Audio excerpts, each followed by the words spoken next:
It is 2 o'clock on Tuesday, August 18th, 2026. We are at the Jerry Rovey District Facility for a governing board special meeting. Attending the meeting, Board Member Todd, Board Member Zimmerman, Board Member Kenyon, and myself, Board Member Schmidt.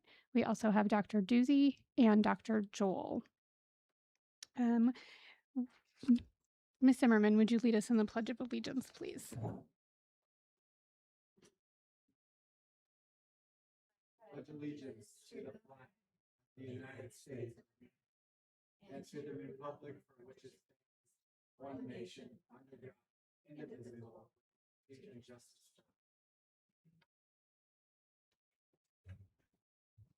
Right, agenda item 1.3, approval of special meeting agenda.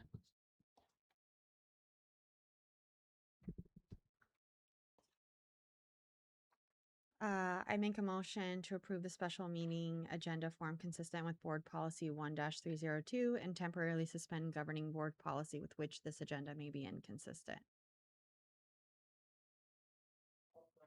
Thank you. We have a motion and a second. We can take a vote. Ms. Zimmerman, Aye. Mr. Todd, Mr. Kenyon. Aye. I'm also an aye. We'll show that passed 4-0. Moving on to general business. Agenda item 2.1, superintendent performance expectations and governing board operational norms with Dr. Joel. Would you like to get started? Thank you very much. Appreciate giving time to this. This is a very, very important component of our search process. Remember when I first talked to you about this, we said not only will we hopefully help you find a very, very good superintendent, but we did. Not only to find a very, very good superintendent, which I know we did, but also to put a framework in place for that first year so that you can measure expectations and Dr. Doozy knows what the strategic priorities are going to be that she's going to focus on. It's really this phase that we're going to do first is really, sort of the linchpin that I rely on the most. I mean, when boards meet like this and collaboratively set expectations and goals and have conversations, we'll do a little bit of team building, good things happen. And that isn't always the case around the country right now. They're seeing just record numbers of vacancies, some districts and you've experienced this too, leadership turnover. But one of the things that we always try to profess is the longer a superintendent and a board work together, the better the outcomes that are going to be ultimately produced. And so what we want to do today is two big things. The first one is set first year performance expectations for Dr. Doozy.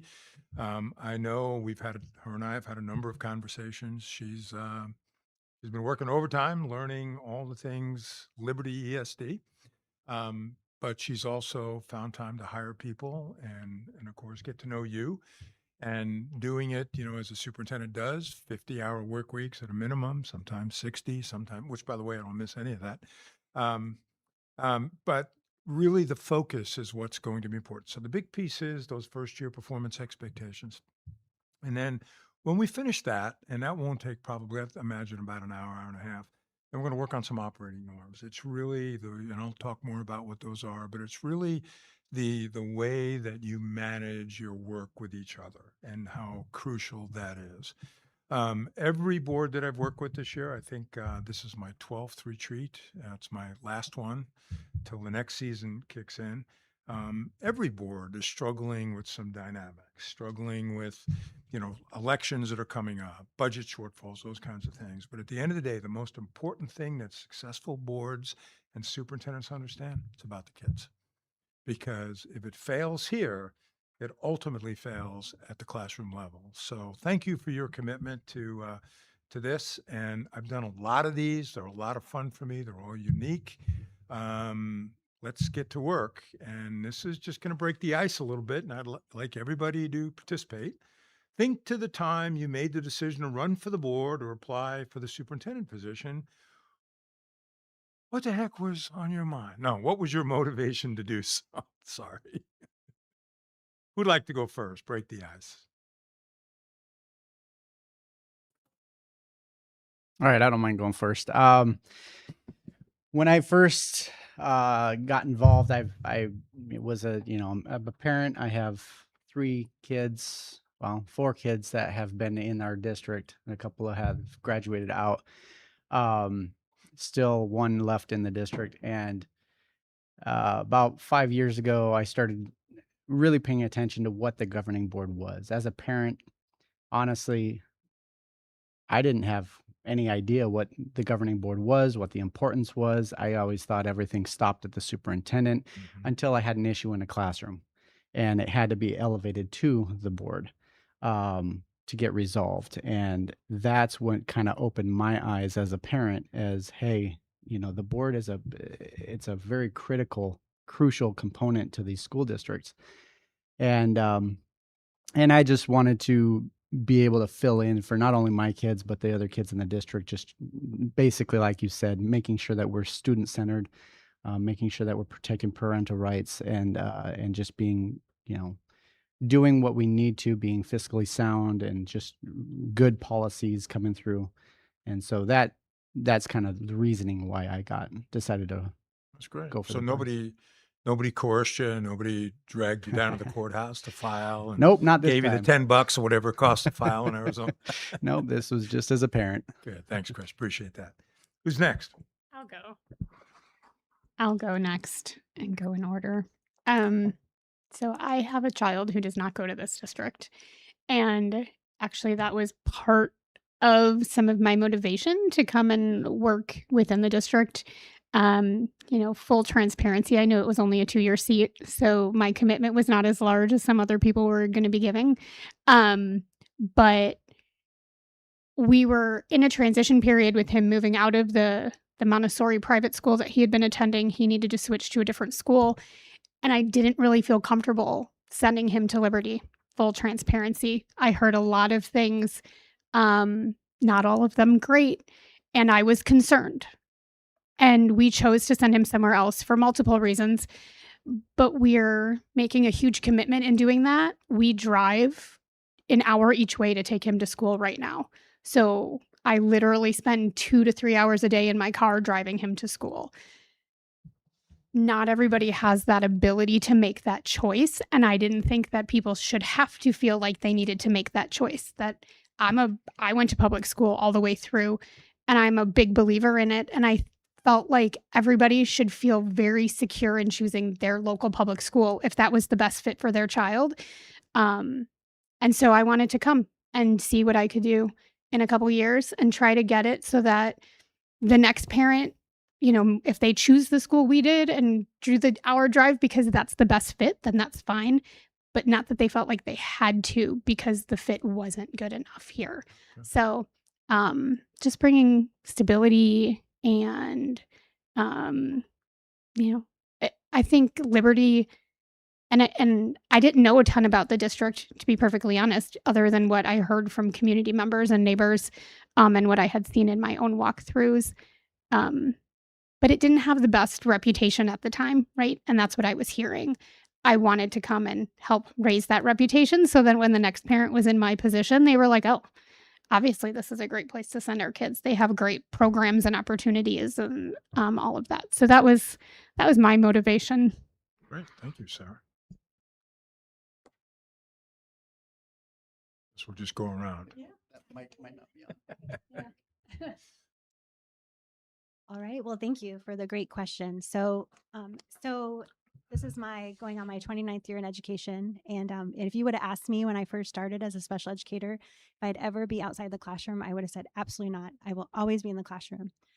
I had many leaders that coached me, believed in me, and said, Bridget, you can do more. You can provide more support, more structure, and serve in a greater capacity than just your classroom walls. And so that's why I started taking opportunities to help in schools. And eventually that led to directing a fully comprehensive K-12 special ed program, as well as being a principal for 14 years and then deputy superintendent at another district before I started here.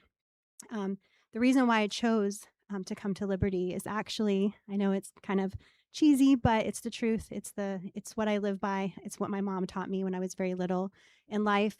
We're given certain talents and skills, and we should find our best way to use our talent skills to help others. And so when I learned about Liberty's story, I learned about the great people that are part of this community and the students. It really touched my heart that it was an opportunity for me to take my talents and skills as a leader. My previous role, I was happy. I could have stayed there, enjoyed it, served, done great things. But I saw something here that was really special that I just really wanted to come part of. So I chose Liberty to really bring those talents and skills to life and do the most good for our kids, for our community, and for our families. I'm going to make you blush just a little bit because Dr. Doozy was on the list of up and coming deputy associate superintendents, that names that we gather for all the searches. And honestly, she would have been a candidate, anything she applied for. She never once considered anything except Liberty. Almost to the point where I thought, okay, there's got to be more to it than that. I think what she just told you is absolutely legitimate.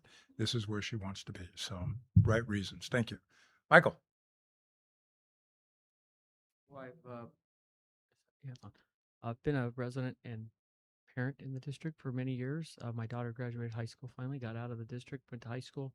And that was the time where I felt it was best to start serving on the board. I took a slightly different approach than some community members think you should be a parent. I always looked at it as you should be out. I want to be a parent first, and being a board member takes a lot of time. So once my daughter graduated, now she's off adulting, and she still calls me when she wants some money or some advice. That some that advice. lasts Not all until advice, most of the 30s, by money, the way. The debit card, yeah. She's even been more simple. If you just give me a credit card, Dad, I don't even have to borrow. But no, she's good. She doesn't do that. She's very self sufficient. But that's when I decided to get in. And honestly, I had a knock at my door. Some people called me and said, "We think you should consider serving." So at that time, I did. I put my name in as a write-in candidate, and that's kind of how it started. But the focus has always been being in the district for a number of years and watching. There are a lot of good things that are in the district, and then there are things I think within the organization that needs to be better. But it was always really about the kids,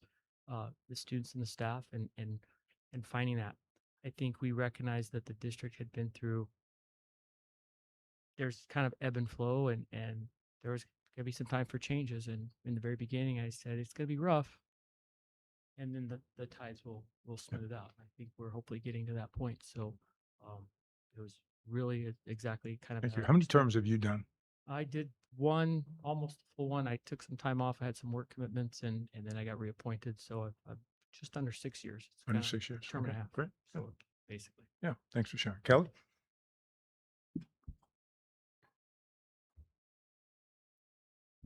Okay.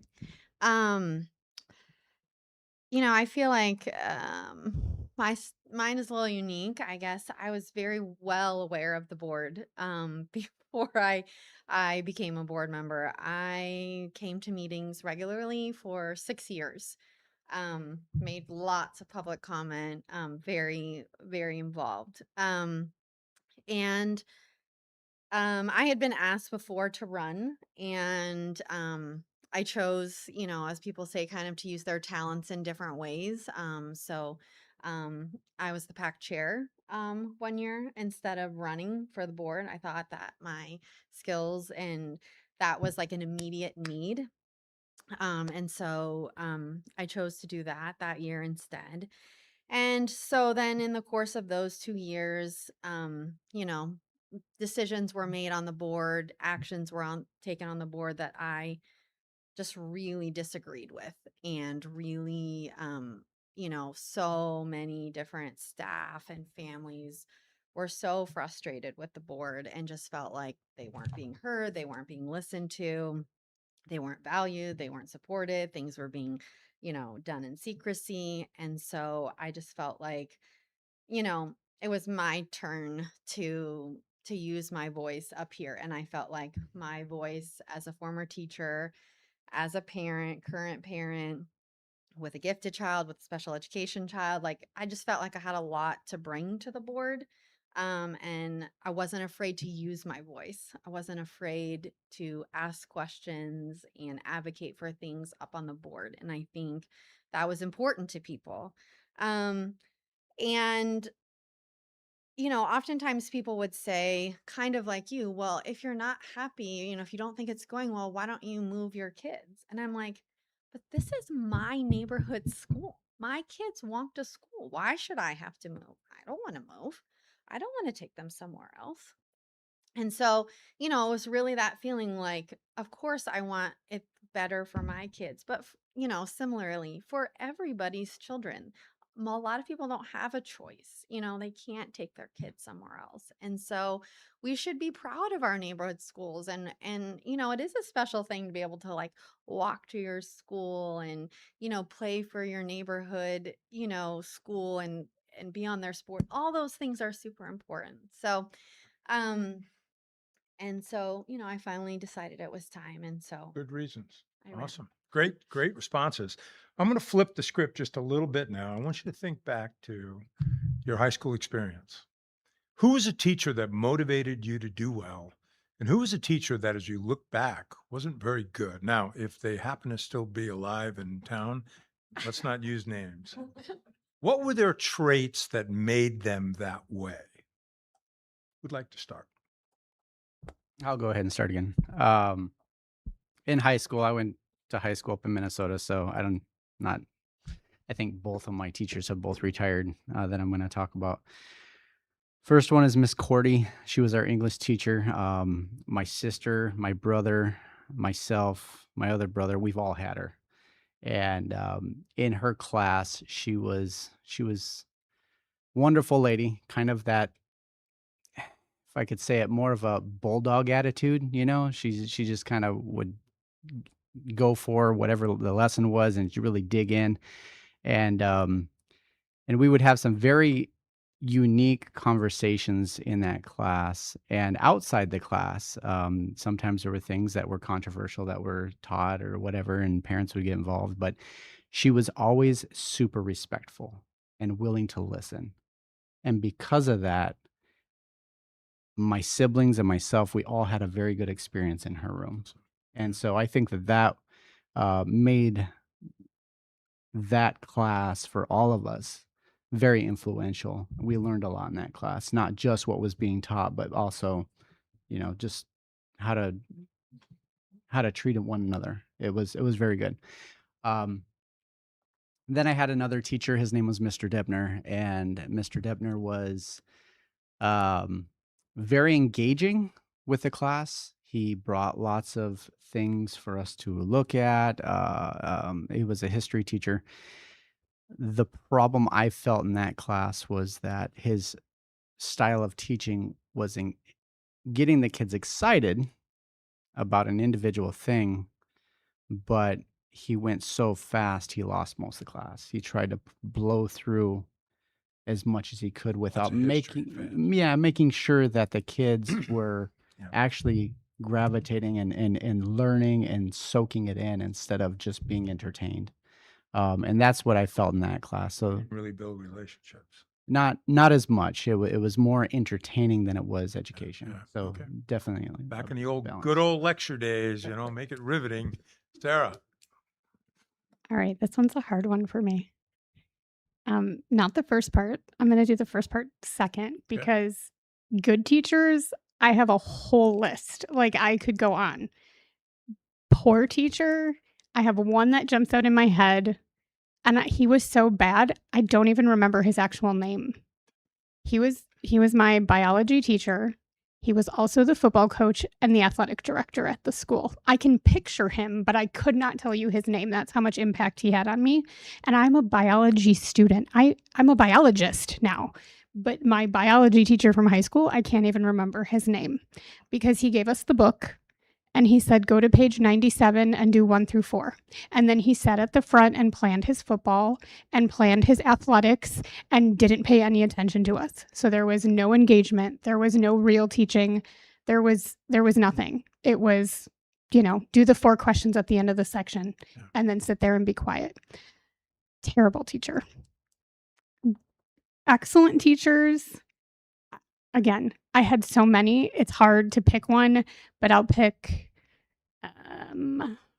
Cece. He was my AP English Lit teacher, and he was one of the craziest men I've ever met, and he was fantastic, and he taught with such like exuberance. You could just tell he loved what he was teaching and he wanted you to love it as much as he did. He was incredibly difficult as a teacher and challenged everybody, but held everybody to the same standards to the point that he hung our grades in the back of the classroom with your name next to it so everyone could see what your grade was. And he said to the first person who complained, if you don't like it, you should work harder then. And that was how he ran his classroom. But he got the best out of every kid because he believed you could do it. And he told you every day, like, yes, you can. You're not there yet, but you can be there tomorrow. And he was just so, he was such an amazing teacher. And it had me thinking I was going to go to Johns Hopkins like he did, but I didn't. But yeah, I think those teachers that believe in you, those are the ones that live on in you for so long. And like I said, I remember him, but I don't remember the guy who was planning football at the beginning front of the class. Became a biologist despite that. Despite that, yes, Interesting. I ended up being a biology major and work Yeah. in genetics at this point. But yeah, You know, Despite- great teachers get young people to do things they didn't think were possible. Thanks for sharing that. That's great. All right. So a teacher that motivated me to do well. So I am an Air Force brat. My dad was a life flight C-141 flight engineer for his whole career in the Air Force. And so at the time when I was preteen to teenager, Air Force was merging with the Air National Guard for C-141. So we moved a lot. And my dad always chose to take us with him wherever we went, even if it was for months or weeks. And so my 7th grade year, I moved 4 times. Now, middle school, right? 4 times. And there was a teacher by the name of Mrs. Barlow. She was also a chemistry, biology, science teacher. And she was amazing. And I just remember not just what she taught me, but what she made me feel that it was possible for me to learn, as well as a sense of belonging. Being an Air Force child, that was something that was missing from most of my life in schools, is that that I belonged to the school community, and that school community belonged to me. And then, as far as a poor educator that maybe could do better in their trials and tribulations of trying to teach, not necessarily it was a horrible thing, but one of my high school teachers in Mississippi, we were living at the time, it was our geography class, and he turned it into a hunting class. And fair enough, it was very exciting for the children, to learn about hunting. And I still, to this day, my husband hunts, so it's a helpful skill that I learned. But we did not learn any geography. So, definitely not aligning to the expectations of what we should have gotten out of that course. And to this day, I thank goodness for Google Maps. So. Thank you. So without sounding real cliche, I have to say I'm gonna start the opposite and get out of the way. The bad teachers, I don't really remember a bad teacher. I was sitting here listening to everybody else. I was pretty fortunate that just didn't really run any bad ones. If I did, I forgot about them, so I guess they were bad. That's I great. just don't even remember. The good teachers, I'm kind of the same way. I had so many good teachers that just did a lot of things. When I got in high school, I like, wow, there's these things called electives now. Most high school, it's new. And my photography teacher, I got into photography, and she just said, you take this little camera and you can go anywhere in the world with it. This is your ticket to the world. And I've been fortunate enough to photograph presidents. I photographed musicians. Been all over the place with photography in my life.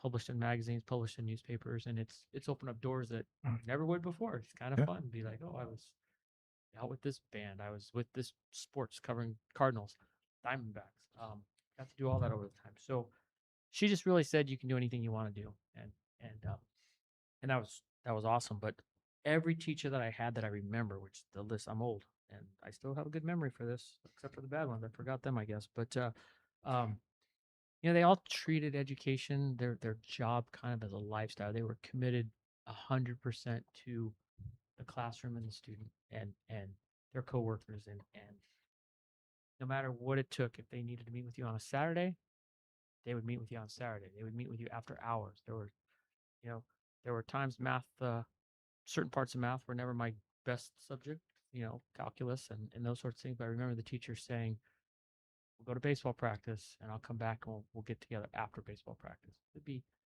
7:30, 8 o'clock at night. And we were doing that. And that's what I think made the difference in my Okay. teachers is they Yeah. were committed at any hour of the day, 24 hours a day, whenever you needed it. And that's what, but it was always, you be what you want to be. Here's the keys. Go, go find the castle, pick whatever castle. There's lots out there. Go to them, move around, do all the things you've done. And so I've been very fortunate to have a lot of great opportunities. good. And that's kind of what I want to pass on to the Yeah, future generations great. as well. Thank you. Kelly?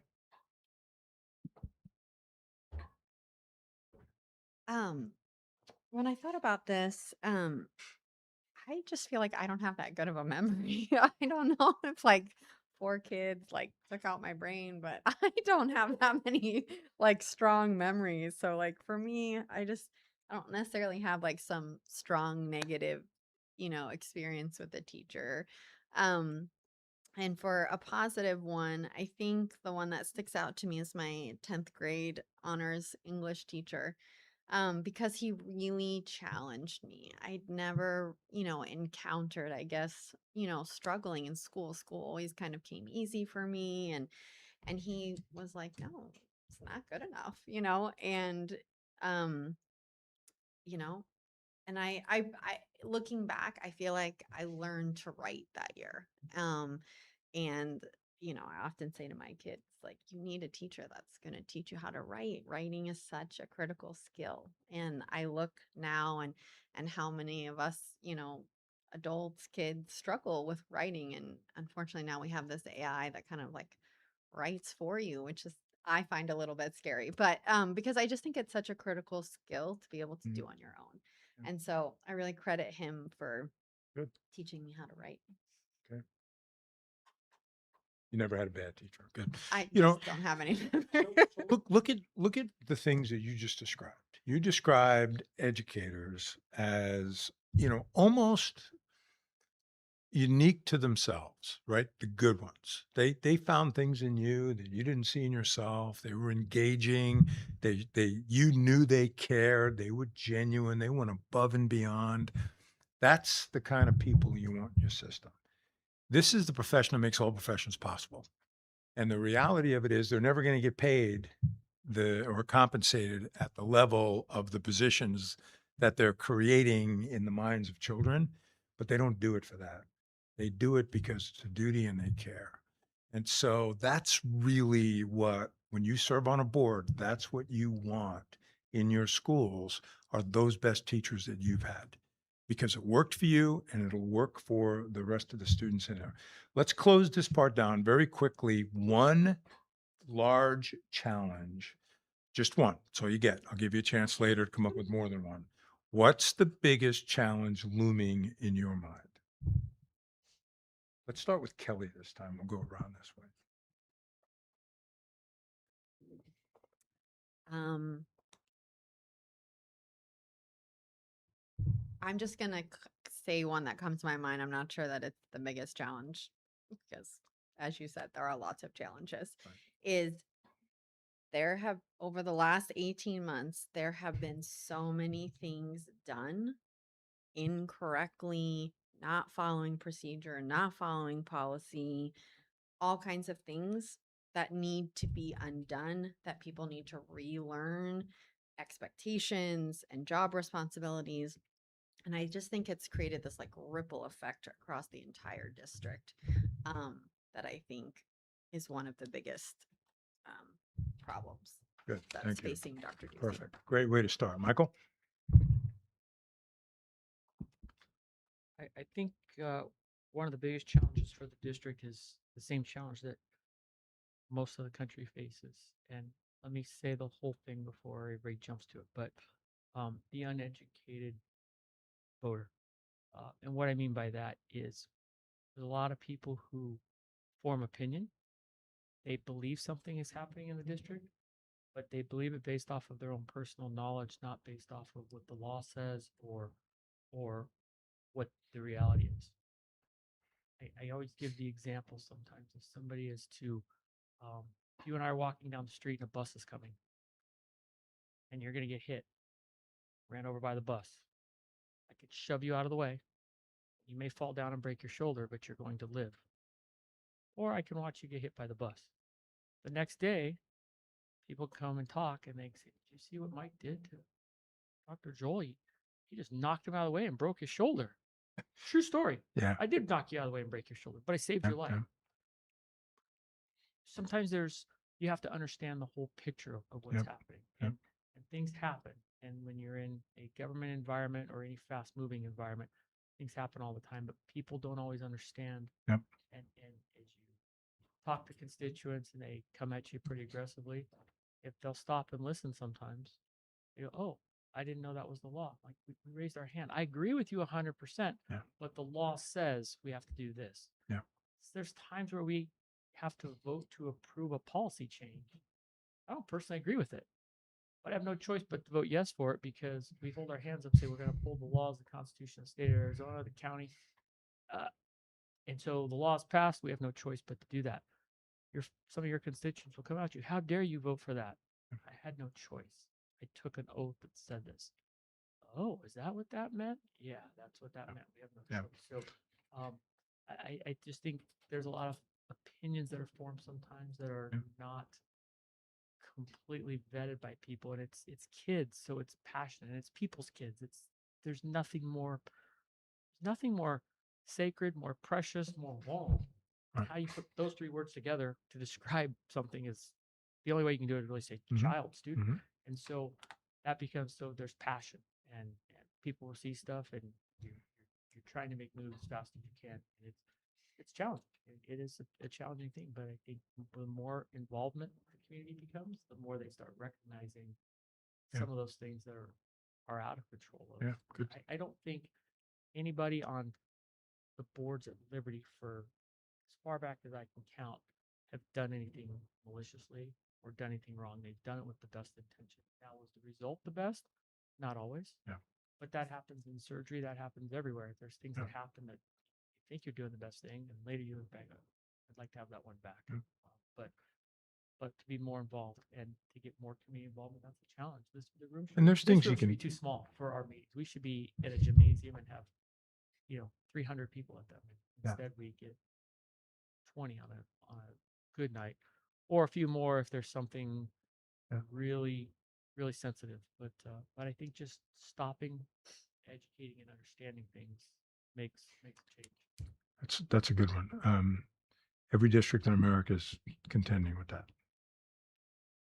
I know you said one, but I'm wrapping it up into one single statement. You're the superintendent.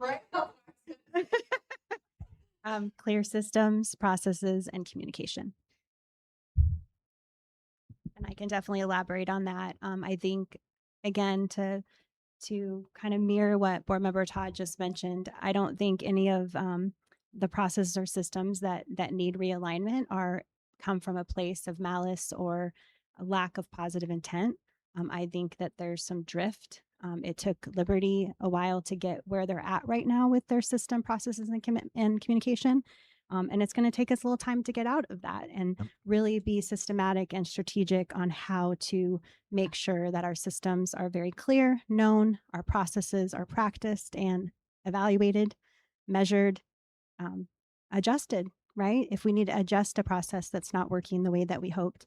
And then last but not least is communication. And the communication has to be for all of our stakeholders so they understand and they're educated, right, about their roles and responsibilities as a stakeholder of our district, no matter what role you have in our community. So those would be my one, but three. Those are great. And the key, I think you both are in agreement. The key to that is how do you strategize effective communication so the uninformed voter has access to the things that are factual as opposed to what they might have read or heard or attended.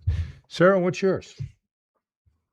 All right. The first thing that came to my mind is something slightly different, but I think one of the large challenges is going to be enrollment.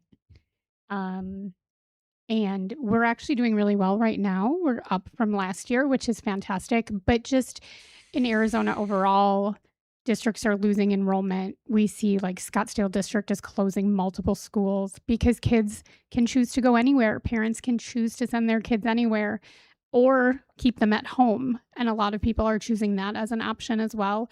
And so every district in the state is going to be in the same position, but we have to market ourselves well to make people want to come here. And part of that is communicating, having processes in place so everything is smooth, like running a smooth ship so that people want to get on it.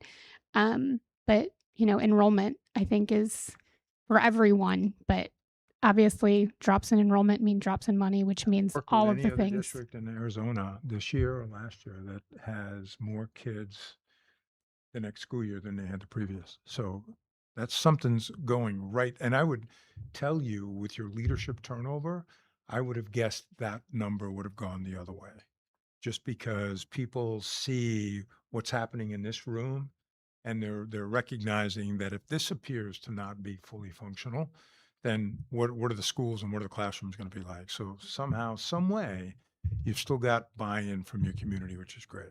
Chris. Yeah, thank you. I would agree with all my board members and Dr. Doozy and what they've said. I wrote this down not to copy President Schmitz, but you went first. I did put the largest challenge in my view is going to be the student academic success, which leads to the student enrollment, because we are in a competitive market. Parents can take their kids wherever they would like, and all parents want what's best for their kids. What's the best fit? What's going to give them the best education? What's going to equip these kids with the skills they need for life, Yeah. depending on what direction the child wants to go for their career or whatnot.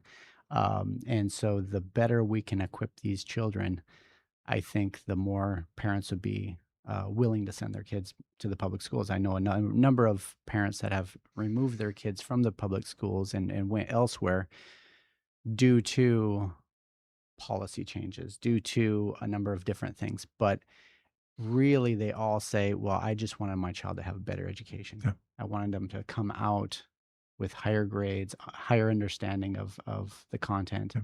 And so that's kind of what I see as a challenge. It's not every parent that does what Kelly does. I'm going to do something about the fact that, maybe we should move our children, right? People are going to, their most valuable commodity is their child.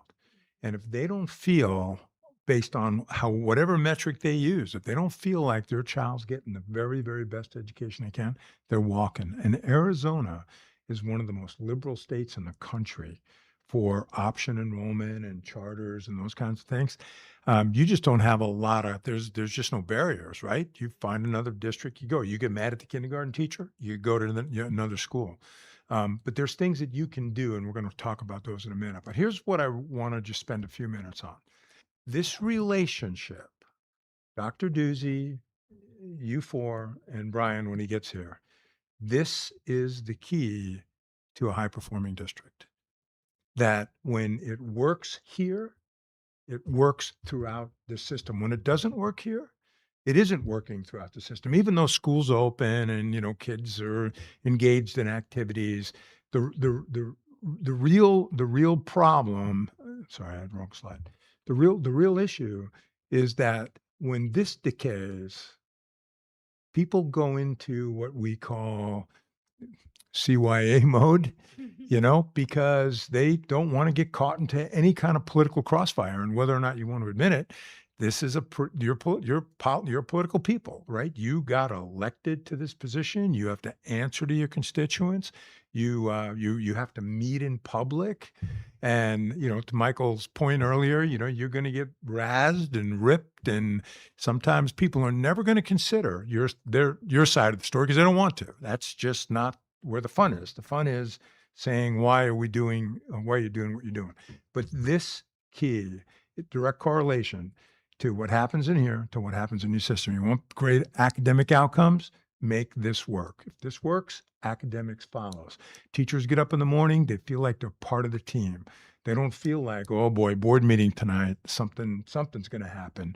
Reality of it is they want this. They want to be able to go into the room every day and meet their kids where they are and take them to the next level. So this relationship, you have to work at it. And I know there's been friction, I know there's been tension, and every district I've worked with has that. But to the degree that you can, I would ask you to come here with kids as your motivating factor. And then the other things you just have to deal with, and hopefully they work out. All right, new superintendents and new board members. And I know Michael you're gonna have 2 vacancies, right? So here's what I say about change. One new person on a team is a chemical change. Bringing in Dr. Doozy is a chemical change. You're not a biologist, you recognize that. 2 or more, it's a culture change. And so you're about to have a culture change on the board. You're going to be bringing in 2 new school board members. You're going to, not a veteran yet, still doesn't have a year. Election's going to be appointed in January. That is time it calls for a reset. One of the biggest mistakes that I see right now in boardrooms is veteran board members say to new board members, learn the way I did. Take out your notebook. And if you have any questions, call me. And in reality, the people running for school boards today, that's not what they do. They're coming off a campaign trail. They've had an earful. Somebody said to them, get in there and change that biology curriculum in high school and get the one that we used to have. And that's those board members come on. They want to get something done right away. And so one of the things that I would say to you is keep that in mind. And Dr. Doozy's heard me say this. One of the most painful conversations I have to have with sitting successful superintendents who call me up as recently as 2 weeks ago and said, can you come out here and fix the board? I got 3 new board members and they just don't get it. And I said, I want to remind you, you have to adapt to them.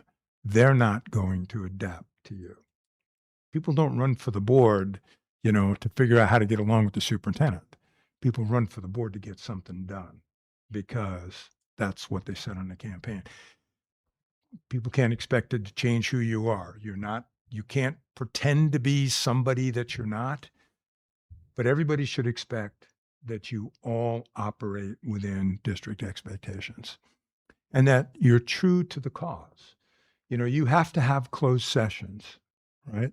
The public doesn't understand closed sessions. They think that you're plotting and planning, particularly if there's an action that emerges out of that. They don't understand what litigation is and what settlements are. They don't understand personnel, right? I mean, I was in a district earlier this summer where one of the new board members, I ran for the board because nobody ever gets fired at this place. And I'm from corporate America and we fire people all the time, to which I knew the fact was the administration was so good that people were counseled out as opposed to being fired. And I went to that board member at the break and I said, I almost want that superintendent to fire somebody so you get front page coverage and you have people in your audience screaming and yelling about how unfair the evaluation process is.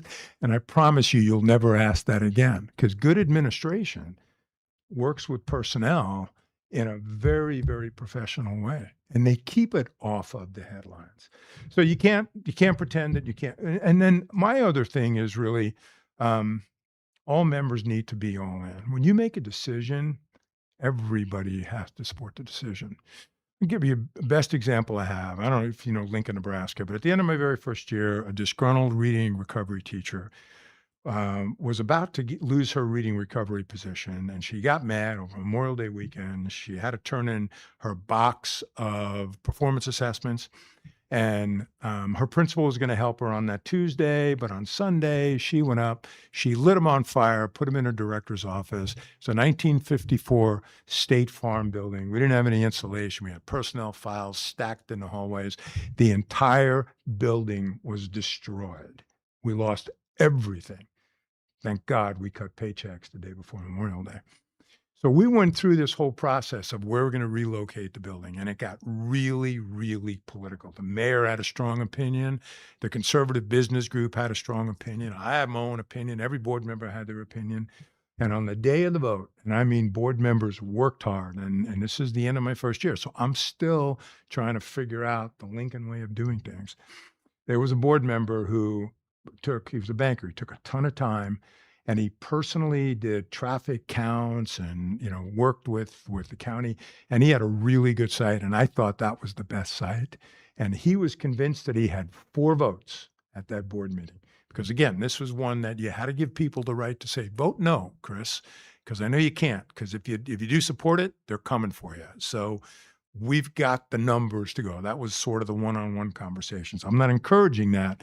I'm just saying we had 350 people at that board meeting waiting to hear the board decision. Roll call vote, it goes 4-3 against. And I mean, we had the oohs and the ahs, we had the claps, we had the building a beautiful building. But here's the point that I want to make.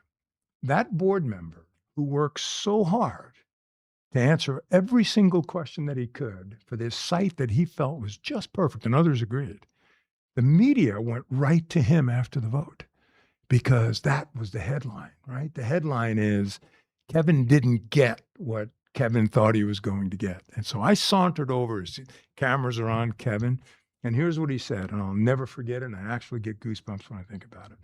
When they were pressing him hard on this 4-3 vote, how we really had those, it split the community down the middle. Here's what he said. I did everything in my power to influence the vote. It was a 4-3 vote, but it's a 7-0 decision. Let's go build a great building. And we never looked back, and it never became another issue because sometimes in the public, people love to see divided votes and emotions. That just gives them something to talk about.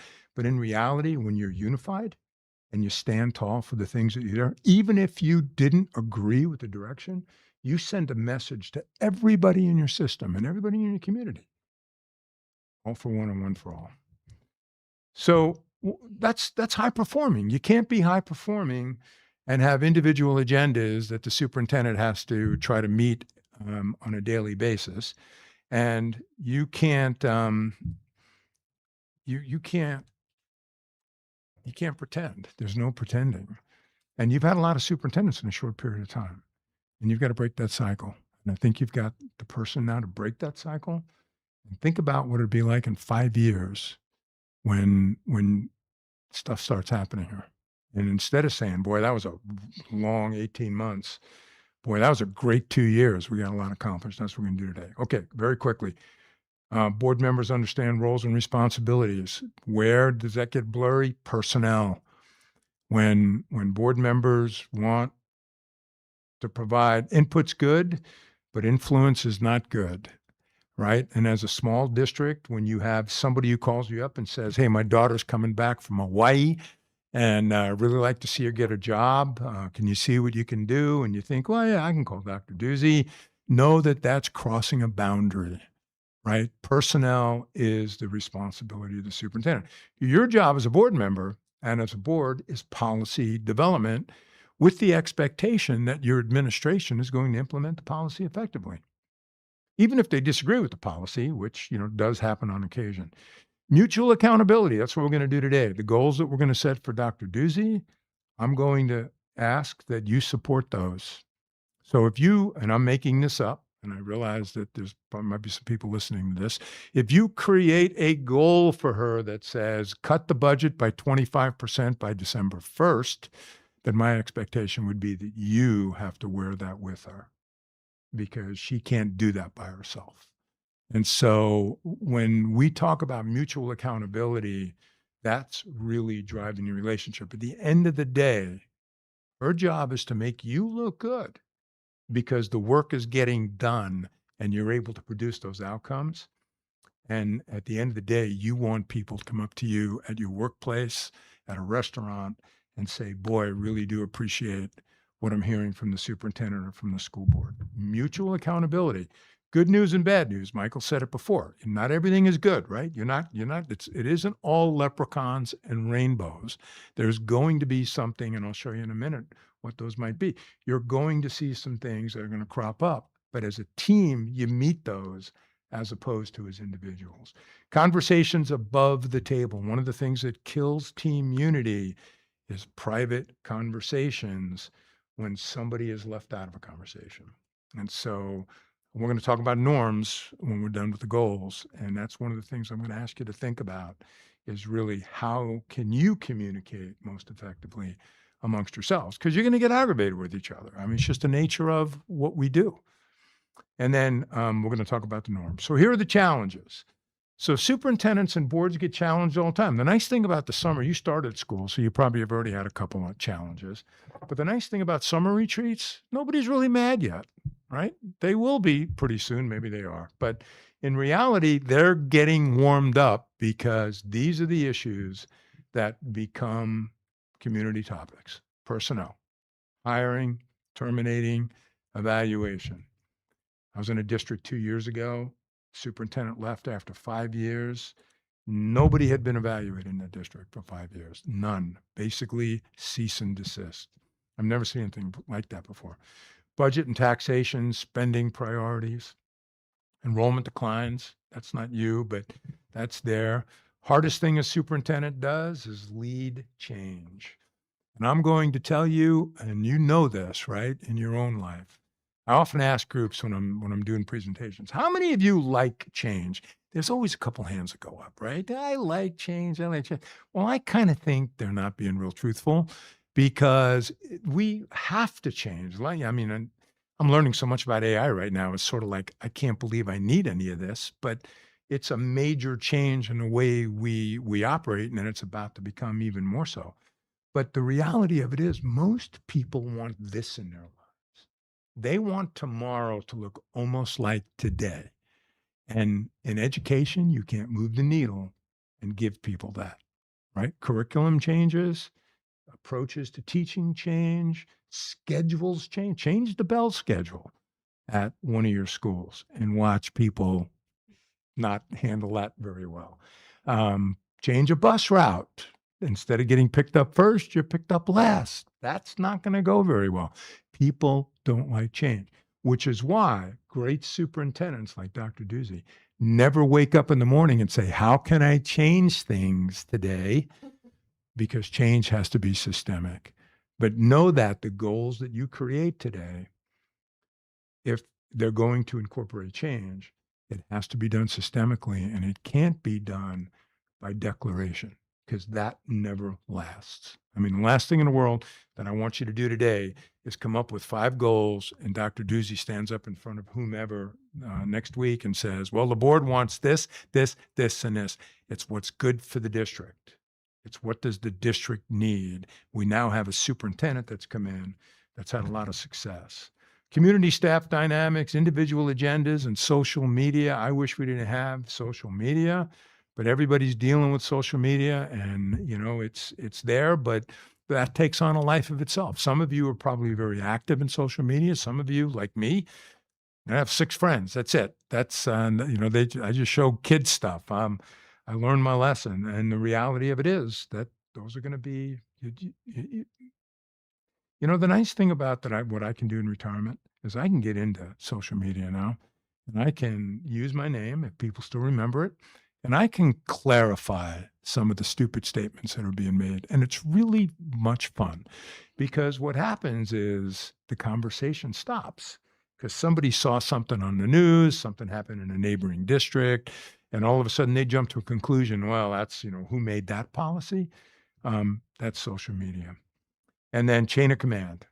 Chain of command never, ever, ever includes somebody calling a board member and a board member getting something done about that. One of the things we had to do in Lincoln, because the board was micromanaging my predecessor, which they do when things aren't going very well, and they were starting to solve their own problems. Lincoln's a big little town, and one of the things that we did when we created our norms is we created that chain of command. What happens when the parent calls you and says the kindergarten teacher is being mean? Well, in the past, the board member might call the principal and say, do something about the mean kindergarten teacher. And we created on 3x5 cards. Nope. We're going to say to the parent, have you talked to the kindergarten teacher? And the parent says, no, because everybody knows what happens if you talk to the kindergarten teacher.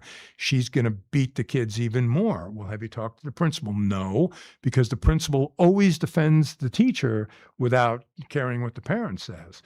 And then our board would say, before I'm going to get involved, you have to have those 2 meetings. And if they treat you the way you think they're going to treat you, I want you to come back to me and we'll go see the assistant superintendent for instruction or the superintendent. And in 10 years, 12 years, I was superintendent. None of those ever got to me because people want shortcuts. And they feel like since they elected you or maybe contributed to your campaign and you're at their barbecue next Sunday, here's a perfect opportunity for them to say to you something that they have that's a personal agenda. Just keep that in mind. Chain of command. Solve the problem at the lowest possible location. That's where it's most authentic. Because if teachers know that if a parent says, well, I'll just go to the school board, there are teachers that's going to make them very unnerved. And the reality of it is you want to make sure that teachers can't say that anymore because they can't go to the school board. Now, they can talk to you and you can advise them accordingly on what to do, but don't ever make promises that you can get things done. Here's what Dr. Doozy's facing in Liberty. It's been a lot of turnover here. You know, when you talk about, Kelly, you talked about disjointed policies and sort of swirling in chaos. And I remember, I'm sorry, you know what? I'm using mine and not this one, and I am so apologetic about that. Significant superintendent leadership turnover, that's tough. Well, we got to make it right because you don't want to go back to those days when you didn't know how long a superintendent was going to be here. The longer a superintendent's here, the more work's going to get done.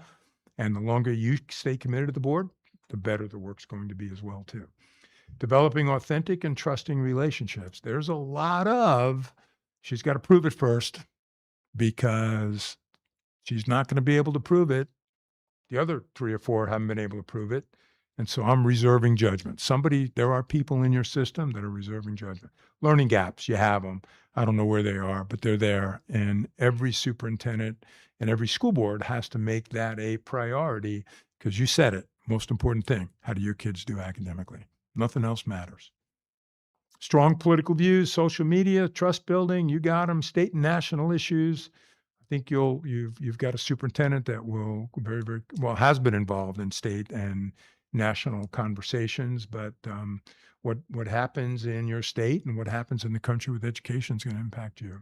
Budget challenges, competition for students. Every one of the Arizona districts in the last 3 years that I've worked with has created a goal to have more kids coming in than going out because the big systems, and you mentioned one of them, Scottsdale, they used to say they would not take any more incoming students. And now that's been completely reversed. Enrollment declines, retirements, and staffing challenges. I'm sure you had some premature retirements. I know you had staffing challenges. There were certain key positions that hadn't been filled. And then, of course, leading change centered on goals. Leading change centered on goals. Those are challenges.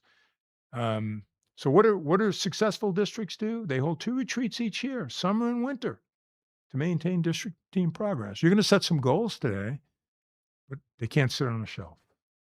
You have to keep talking about them. You have to keep looking at progress. And one of the things that I'll encourage Dr. Doozy and you to do is at every board meeting, put a goal update, one goal. If we have 5, come up with one, give an update, have the staff present progress. What is happening? Keep that in front of your staff and in front of your public, and their trust in you goes up. We're going to develop those norms.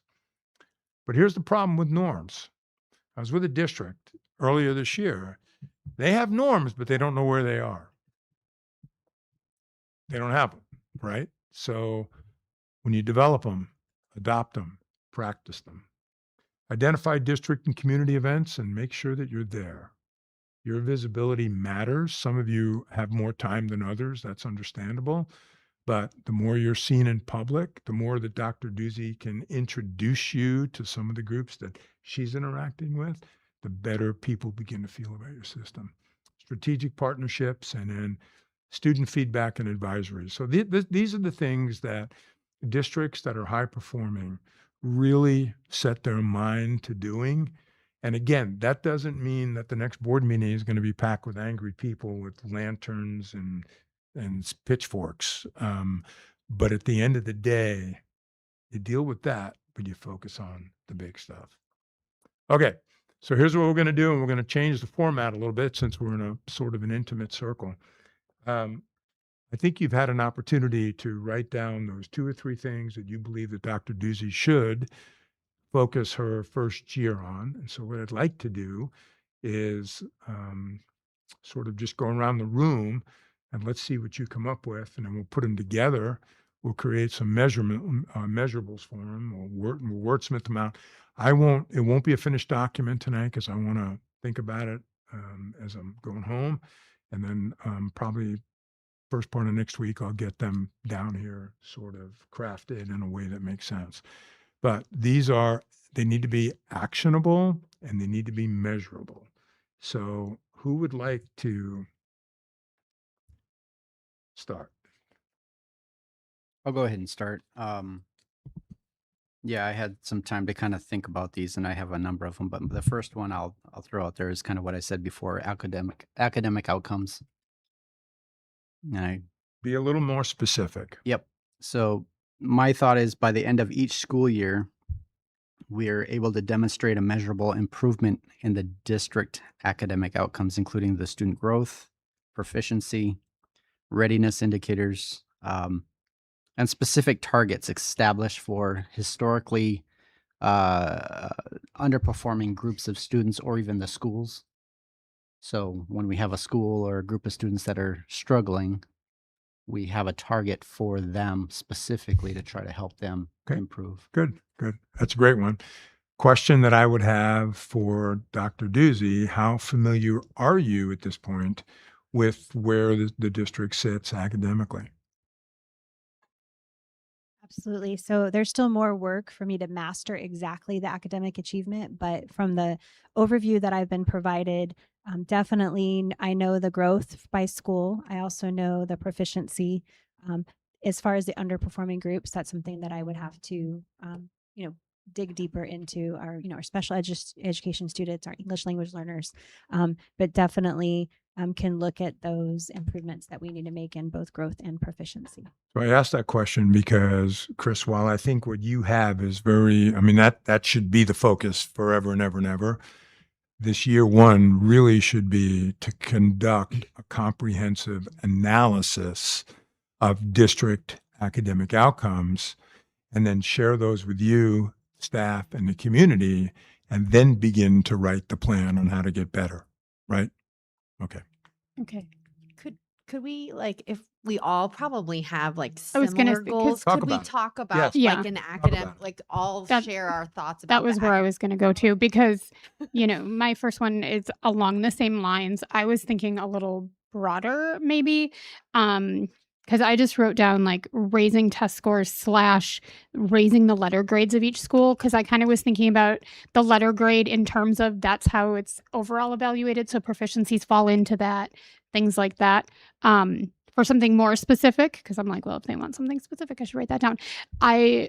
Last week, Dr. Doozy brought up the number of our 8th graders who passed the high school test in order to get algebra credit going in, and that the number was only a quarter of the students who had taken it. And so one of the things that was very specific, if you wanted to get there, was raising that number. Because this year we're having a lot more 8th graders take algebra as 8th graders. So can we raise the percentage of how many 8th graders pass and can get credit? Because that seemed like something that's a small group to start with. It's very measurable.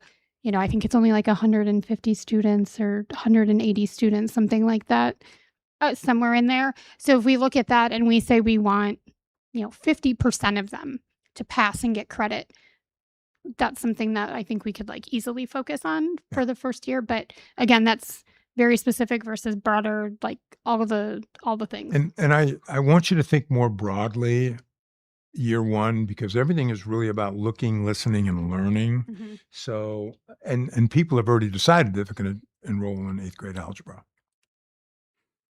Yes, they're already in it. It would just be a district improvement in how many of our students pass the test after to get the high school credit. Because last year we only had a handful that had taken it that actually got high school credit for taking it. So that was, again, it's raising the academics, but it was a very specific targeted academic to try to raise versus, make all the schools better, Right. which But you want your superintendent to really have a really good understanding of where are those gaps, right? Yeah. Okay. But that is measurable, and that's a very doable. So, I looked at the strategic plan because Dr. Ducey often mentions the strategic plan, and I went back and looked at the KPIs. And, I just want to caveat and say, I hear what you say that we all have to like buy in after we like take a vote, right? And so I was actually on the board when we did the KPIs and I voted against them because I thought they were completely unrealistic. And I still feel that way. But I took the goal, right? And so like the goal for academics was to increase proficiencies by 10% every year. That is an unrealistic goal. And I don't think it's useful to set goals that aren't reachable. So I wrote down like what is an improvement that's statistically significant, right? Is that because I'm like 1%, I feel like that's, interchangeable, right? Is 3% statistically significant but manageable? I don't know. So that's what I wrote down. And I wrote down either in math or ELA because although I agree that like, we can't all have everything the first year, right? But if we pick one of the two main areas, could we make that the focus? Like in the past, the board has talked about math. And I think, we have kind of seen that like 1% when I go and look over the last 2 years, I see like 1%, but it's hard to say, is that really an improvement? Right. So that's what I wrote down in terms of like student academics. Yeah, Like, and I think you make good points. But here's what I don't know, and I don't know that Dr. Doozy knows it yet. What what what is 1%, right? I mean, and where would that compare, say, with your peer group? I mean, maybe there's 5% with just a focus on one thing or doing something consistently. Yeah. But again, I think it's really important that you give your superintendent time to analyze district academics because I think I see you setting specific goals every single year after this. Once you know what those benchmarks are, right? Where are your kids today? So in terms of setting a goal, would you be thinking more along the lines of our goal for the first year is that Dr. Doozy digs into everything and does lack of a better State term, of the state. a state of the district, a presentation to the board and to the public on this is where our starting point is. Like I've looked into all of this. This is where our starting point is, and could look into areas like Mr. Kenyon talked about some of those specific areas of underrepresented students or low performing student groups traditionally, and really dig into everything and then present all of that. And that is her goal, is to leave or, halfway through the year, whatever it takes, to have that very deep understanding of where the district is. And then you can move on to improving it. But if you don't know where you're starting, you can't make an improvement, or you don't know how to improve necessarily. 100%. And then the train's moving because then you can look at year after year after year and see what kind of progress you're making. Actually, what you're going to do, what I know Dr. Doozy is going to do, you're going to start watching very closely kindergarten to first grade to second grade, and seeing where those gaps are. And oh, by the way, that's probably going to expose some personnel gaps too that a lot of districts find. But that's what you want if you want to get those 1 to 3% increases. I will just say that, that there is a whole data portal that exists that like this information is like readily available. Like we have an incredible employee that like puts it all together. So it is I think, fairly easy to like get at least a general picture of what's happening per school, like in the different areas per grade level. Like, um, so I just want to say that that does exist. What Like, if we were to say by December 1st of this year, Dr. Doozy prepares a presentation on the state of district academics with specific recommendations on next steps. That gives her a chance to really ask. She's going to have to talk to curriculum directors, the people that are responsible for that. I mean, there's a whole lot that goes into that, but you want to get your superintendent familiar with it first. And I agree. There's a data base there that's a good starting point. But I would ask the question of faculty, where do you see the gaps? What are we not doing that we could do a better job of? And start getting some of that anecdotal data before you really launch on the measurables, the specific measurables. And again, you've had leadership turnover. You've had, I don't know how many superintendents in 5 years, right? So this is the kind of thing that you probably had people that were paying attention to it because that was their job, but it wasn't being brought into the boardroom and ultimately to the community. And that's what you want to do now, which means you've got to air your dirty laundry too.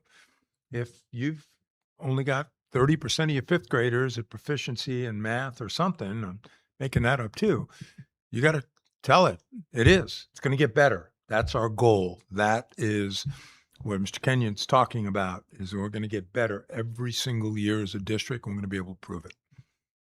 Does that seem okay? I mean, I want to keep you away from the specifics until we get a chance to really learn the academics. Yeah, Dr. Joel, I think you're right on, and I do understand what Board Member Zimmerman's saying. I do think one of the challenges for Dr. Doozy is going to be those either on the school board or in the community or even in the staff in the district who think that they have all the answers for Dr. Doozy. And what you're saying is give her the chance to flesh this out. Yep. To give her the chance to go in, to talk to people, to analyze things, go into the portal, go and see what the data says. Just give her the opportunity without her being bombarded by everybody saying, this is what we need to do. She's the one we hired to run the district, to administer Great point. what needs to be happening. So give her the chance. As opposed to standing up and say the board wants a 3% gain in math. Well, you're going to get that 3%, but that's going to come after she's got familiarity with it. So good. I can flesh out that academic one. It'll make a lot of sense for you. Are you comfortable with that by December 1st? Yeah. Okay. What's another topic? My second one that I have is about staff retention. Okay. I just kind of, again, jotted down some just retaining staff, lowering our turnover rate. 2 years ago was pretty terrible. Last year was better moving into this school year. We are fully staffed at the cabinet level now, and all of our schools have principals and all those things. It's in a good place right now where we'd like to keep it, right? We all know that students do better when the staff doesn't turn over every year. It's the consistency among teachers within the same building and not having new teachers every year. New teachers are fantastic, but you don't want a building full of first-year teachers. You want a few of them sprinkled in to learn from the seasoned teachers.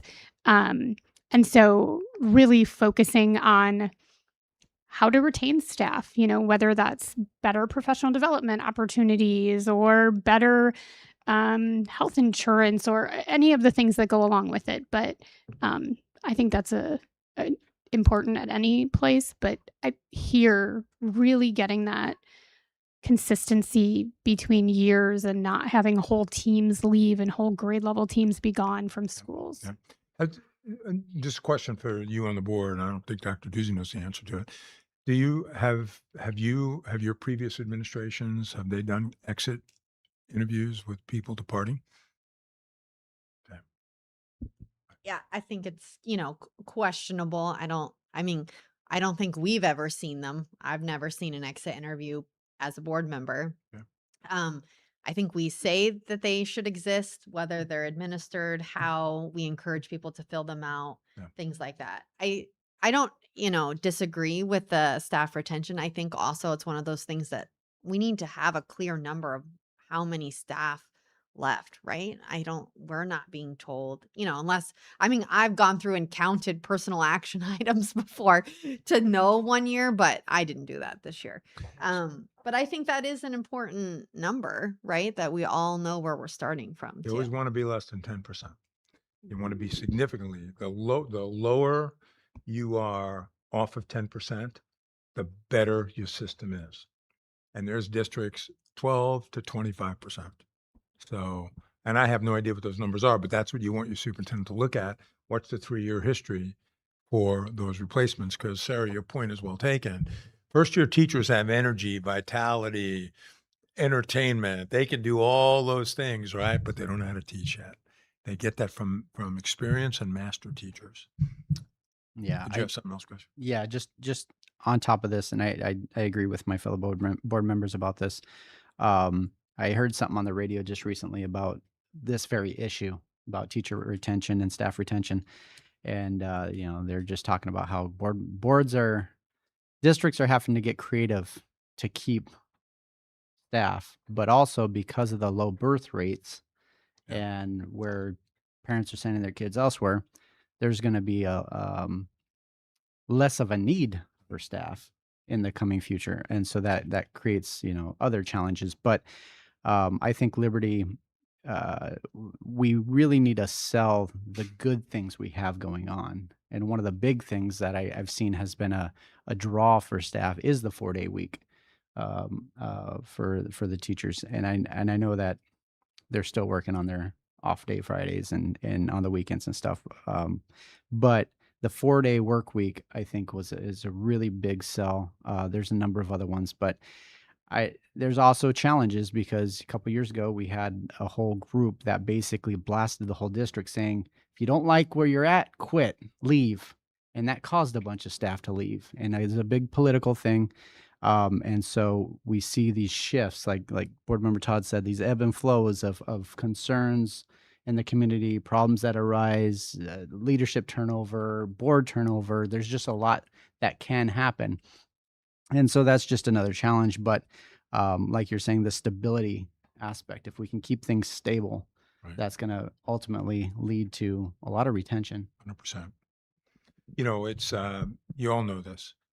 It takes a teacher 3 years to be good, right? I mean, so you've got to keep them 3. But there was a statistic just released nationally. 44% of the teachers who start year 1 don't see year 5. That's nationally.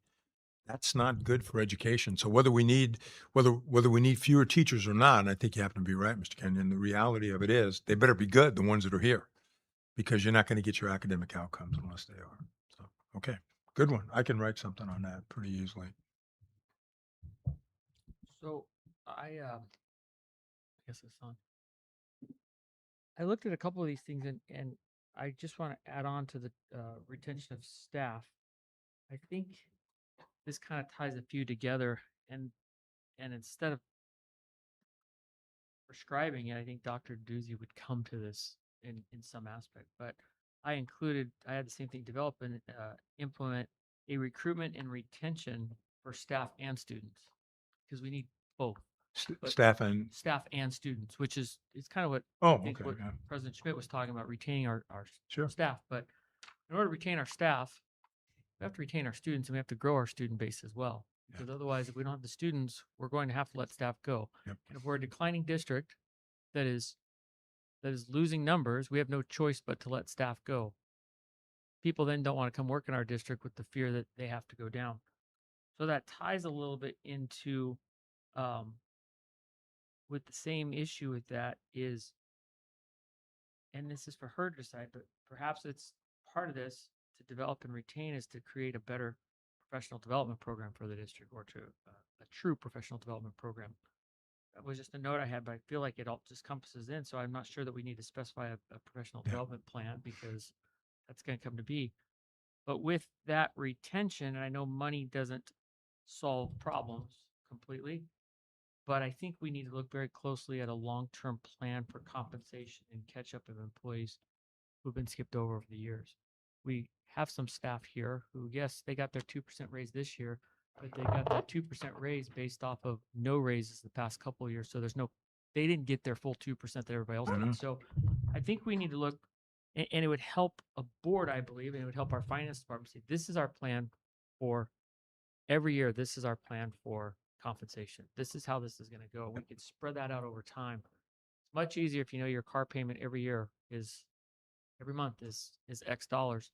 So I think we tie the recruitment and retention into looking at the development of a long-term plan for compensation and catch up. And probably what she needs to do first is analyze that. But I think we've talked about that. She started that process. So I don't know if she's ready to say, let's move forward Okay. with developing of the plan or analyzing it. That's something that I think. So, she so needs to maybe engage. maybe that's, if you've already started that, maybe we say by November 1st, then you can share, what you've discovered and then begin to initiate some plans to address the things that you've all mentioned, and they're all good. And I think if we have a plan for compensation, we have a plan for increased compensation. Everybody wants a raise every year. Costs Yeah. go up, and a staff member, either current or potential, looks at this and says, "Well, they have a path, a trajectory to get me from here to here in 3 years, 5 years, wherever." We have that. It also helps finance down the road to say, "This is where we're trying to get to." Yep. So if we're taking an exotic vacation, we need to be planning that ahead of You time. got some of the lowest staff and administrator salaries in the country here. So one of my broader ideas was around the budget, and one of the little caveats I had was give staff raises without having to find cut other things to find the money for staff raises. So we get an inflation rate from the state, and we're essentially, I think that's really what's meant for staff raises, but we're using it to pay for other things. So I had being able to balance the M&O budget without making the DAA transfer. That is something very specific, but something, it's not a secret that I feel really strongly about, is that we keep taking money from capital to pay for M&O. And so I think that's important. And then I think having some idea of what we want to do with our reserves, right? There's been a lot of discussion about, should it be in M&O? Should it be in capital? But I think there, has to be a plan in place. And I think, we probably all need to talk about it again and figure out what the plan is. Because with aging schools, I just think there are going to be things that come up that we're not expecting, that we don't necessarily account for, when we pass the budget in June and July. And so I think there needs to be some sort of funds that we are maintaining so that if something comes up, because some of our schools are really aging. So I had, a couple things under the budget. I don't know how much those were just my ideas. Well, a couple of them. So overarching, it's an analysis of the existing budget and finance of the district, looking at past trends, and then ultimately the goal would be to develop short and long range planning for current and future needs in all aspects, right? That's a big, big chunk. But first you got to master how are we spending our money? And you don't have a lot of money here. I mean, what you spend per pupil in Arizona, I think there's only 1 or 2 states below you on expenditures per pupil. So, you really have to be on point with how you dedicate those dollars. But I think we could write it, if you're comfortable with it, just learn about how money has been spent. Do you have committees, board committees, by the way? I meant to ask you that. You don't. Okay. So you're the committee as a whole when you meet. Okay. I only asked that because if there was a budget and finance committee, that would be something that those board members could really work with Dr. Doozy and business staff, to get some of those things addressed. So, is that fair to couch it that way? Analyze, learn, begin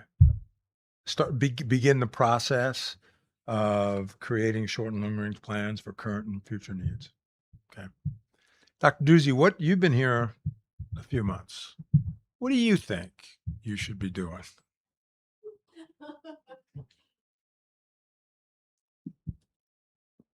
All right. So a lot of it honestly reflects the conversation that we're having right now. So I wrote down 6 things.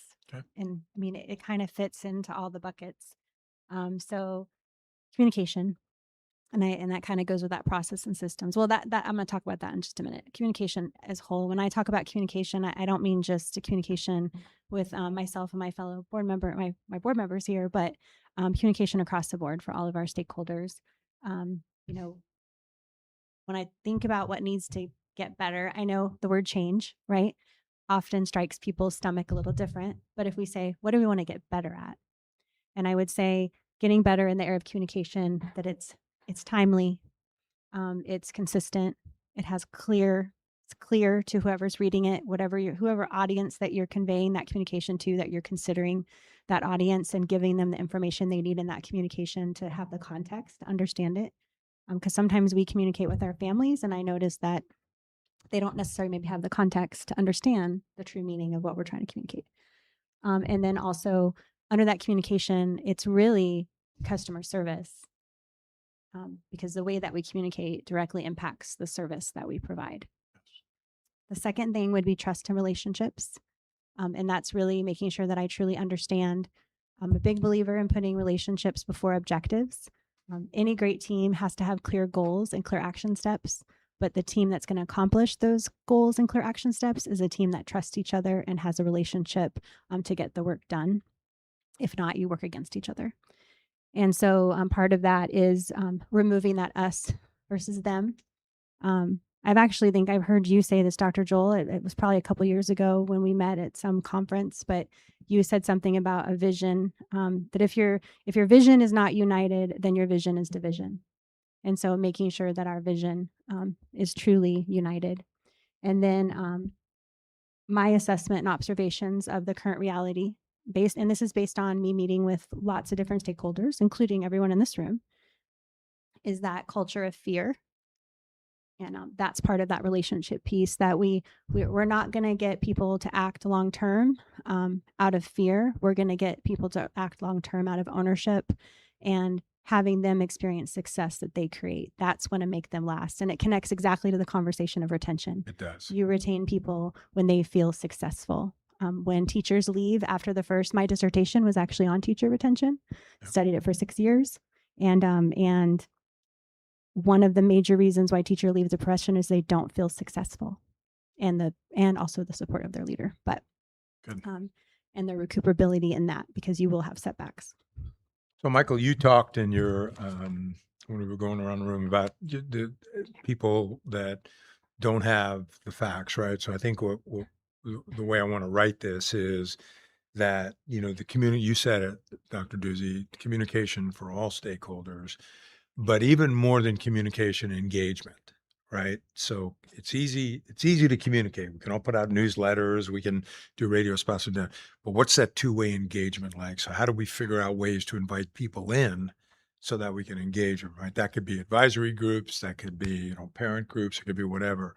It could be you penning an article once a month. Do you have local newspapers here? Yeah, something like that. So we can come up with some different strategies for it. But certainly I think that ultimately, hopefully takes away that argument. Well, I just don't know what's going on up there. Well, you got to be almost dead to not know what's going on up there, because we're covering a lot of bases.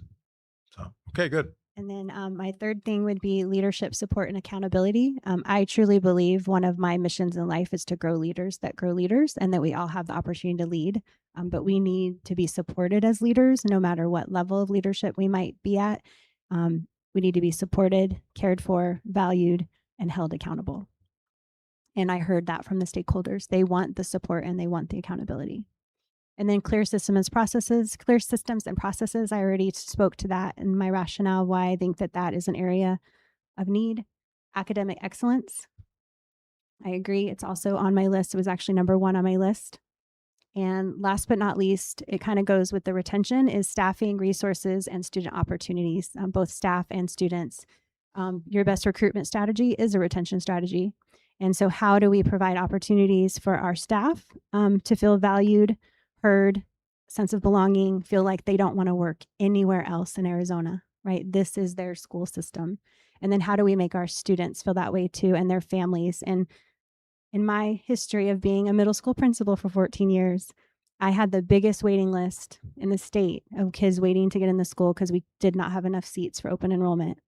Um, I stopped focusing at some point for middle school as much as what families want to see in schools. I started focusing on what kids want to see in schools, because once you get to middle school, we do lose students' interest, and that's where parents start looking elsewhere. We want to be the school system not only families choose, but the kids want to choose, because the opportunities for them that exist are something really special and something that they would be hard pressed to find someplace else. Which brings us to our signature programs. I have that on my list. Is that one of those opportunities? So I don't know if that's on any of your list. I know that it's been conversations in my board update just about evaluating where we are at the signature. We're in the process of analyzing resources, things like that. But I think the signature programs have the future capacity to really maybe offer something very special. I think once upon a time they did, and there was lots of great people behind the signature programs and lots of great people still that are doing the great work. But how can we make sure that we can really create a sustainable and really lift that up as that opportunity to get our kids and our families to want to stay at Liberty? That's what brings them in. That's what gets them here. That's what keeps them here. You do something at the next door, the other district's not, and parents are they're gonna come here. Okay. All right. So what I have right now are essentially 4 overarching goals that I feel like I could write. I think I can capture your thoughts. First one is that whole academic outcomes piece, right? Just a comprehensive analysis of where the district is and, the truth. We're good here, we're not so good here. Your state gives letter grades. I mean, everything just needs to be out there on the table so that everybody has a firm understanding. Too often, districts, administrators don't really want you to know all the stuff that's going on academically. You need to know it. New superintendent coming in, you're gonna get it, and you're gonna make sure that everybody gets it. Second one is the staff retention, professional development, staff and student retention. And what do we need to do to keep people and compensation down the road? The third one is analyzing comprehensive analysis of how dollars are being spent and how do we begin making plans to create both short and long-term plans based on current and future needs. And that would be, I think probably that's a springtime thing to get you through a budget cycle. So maybe like a March 1, I'll put on that one. And then the last piece is the communication piece. Every district's working on more effective communication, but remember, it's not just communication, it's engagement. How do you bring people in to conversations? And there's strategies that are out there for that. So, I guess my question would be is how would you make the communication goal measurable? Okay, Um, so here's what I would say. Again, new superintendent learns how have we communicated, creates that list, that dashboard of all the things that we do, building newsletters, memos, social media, whatever that is. And then how have we engaged? Well, I'm going to pretty much predict you're not very good engagers just based on everything that I think I know. And so the strategies then become, what are those engagements, right? So could be student advisory group, parent advisory group, could be community advisory group, could be a group of former school board members that still care about your school district that are out in your community. I mean, you just identify who some of those folks are and you start bringing them in, having conversations, and then that helps you then craft a more effective communication plan. So that is measurable. How would Dr. Doozy measure it? What I'm going to have her do is she's going to create a binder after tonight, after I get all these wordsmithed. And in that binder is going to be goal 1, goal 2, goal 3, goal 4. And she's going to begin to collect artifacts so that when you do your mid-year review in December, before you go off the board, you want to make sure you do it before you two go off the board. Dr. Doozy comes in and she says, okay, here's what we said in August. This is where we are progress wise. And I've got one here in November, one in December. So you'll actually have some significant outcomes. And I would ask you to include that in whatever instrument that you use here, which is typically the state instrument. This should be performance based. This is true performance based. So I always say to boards, make this a supplement to your existing evaluation policy. Make sense? And then do a comprehensive review. There'll be 3 left, right? So then you 3 will have 2 new board members. You're going to have to onboard them on the things that we've talked about today.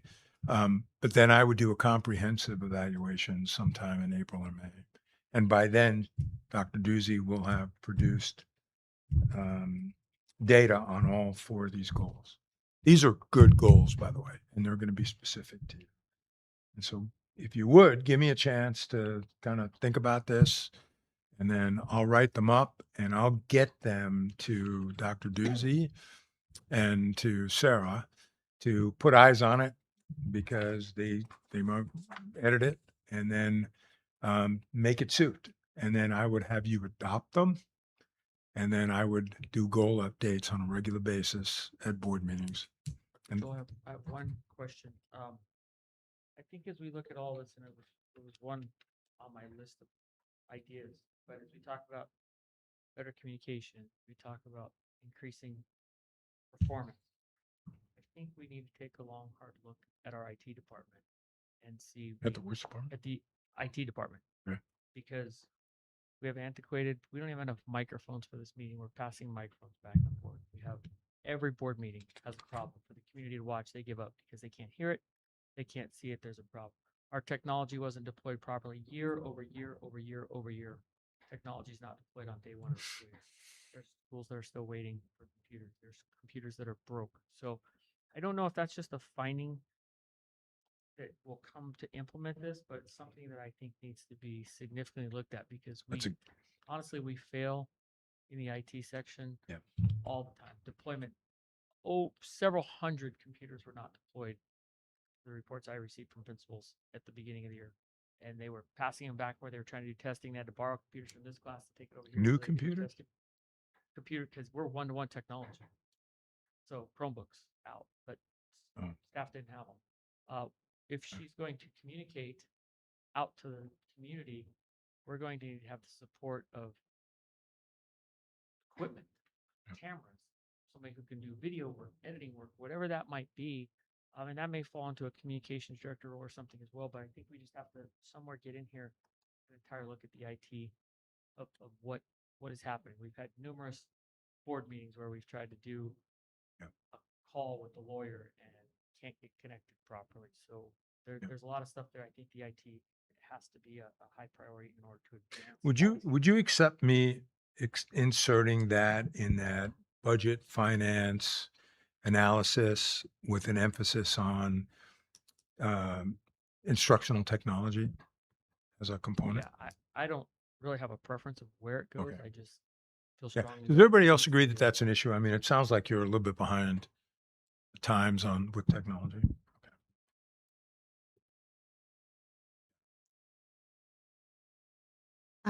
If I could just add one other thing too before we move on that I had on my list, and it was part of Dr. Doozy's list, is the climate. And I really did struggle with how to make it measurable. And the only thing, again, I went back to the strategic plan, and, that it talks about using the climate survey. But I think you could fit it in with the staff retention piece, because I think when staff feels supported, then they're likely to stay, right? But this culture of fear is so strong that I do think it needs to be addressed. And I think it needs to be part of the goals. I have it. Let me think through that a little bit. To me, that I see that more in the communication piece, because the culture of fear, if they don't fear the superintendent, then as long as they know that the superintendent has their best interests in mind and is doing okay in the boardroom, the culture of fear isn't real. What happens with the culture of fear is when things happen to teachers or staff members or decisions get made that are not well communicated, that's when people begin to become fearful and untrusting. So it's really about trust. The nice thing you get with Dr. Doozy, because we heard this when we talked to your folks and surveyed your folks, they want somebody that they can trust. They want somebody that's going to be here for a while. And I think with that, Kelly, that premise and what we do tonight, I think people are going to feel more and more comfortable. You know, the other thing I would tell you too, and I haven't watched your board meetings, but how you conduct your board meetings, we'll talk about this in the norms. You got a lot of teachers, particularly your older teachers, that this is what they do. They watch the board meetings, right? They get the beverage of choice and they watch the board meetings. And how you conduct business is really how they how they begin to perceive, the things that are going on. So to the degree that, again, you're not going to agree on everything, but to the degree that you can just be a solid entity. And when you bring in staff members to speak to you, I work with a district where the culture of fear was because everybody was afraid to go to the podium to do a presentation of the board because there was one or two board members that tore them up. Nothing was ever going to be good enough. And it was sort of like, please don't ask me to go to the school board meeting. And I know you're not that way, but I'm just saying those are the kinds of things that people are seeing. But I think you got a superintendent that culture of fear will be gone by December. And then Dr. Joel, thank you for that. I don't know how this exactly fits in, but it's just a thought that I had when I look at our priorities. Marketing and communication are together, and then family and community engagement are together. So my wonder is how we might be able to wordsmith, because in the future, the board may vote to go out for our continuation for our override, because it will be sunsetting if we don't. And so really spending this year to really engage the community and market ourselves to the voters, that they do want to support. If that were something the board would vote to go out for next year, I think it would be important for the foundation this year. So I'm just wondering if we can maybe that marketing communication piece, and then it also addresses maybe that culture climate, because part of marketing is not just for our voters, it's also marketing that this is a place you want to come go to school, this is a place you want to come work, this is a place that you want to come volunteer. And so so maybe somehow wordsmithing that communication to also include that marketing piece. That was just something I thought of as I was hearing the board members elaborate on their thoughts. I had a thought that you could stick the marketing somehow um in the staff student retention.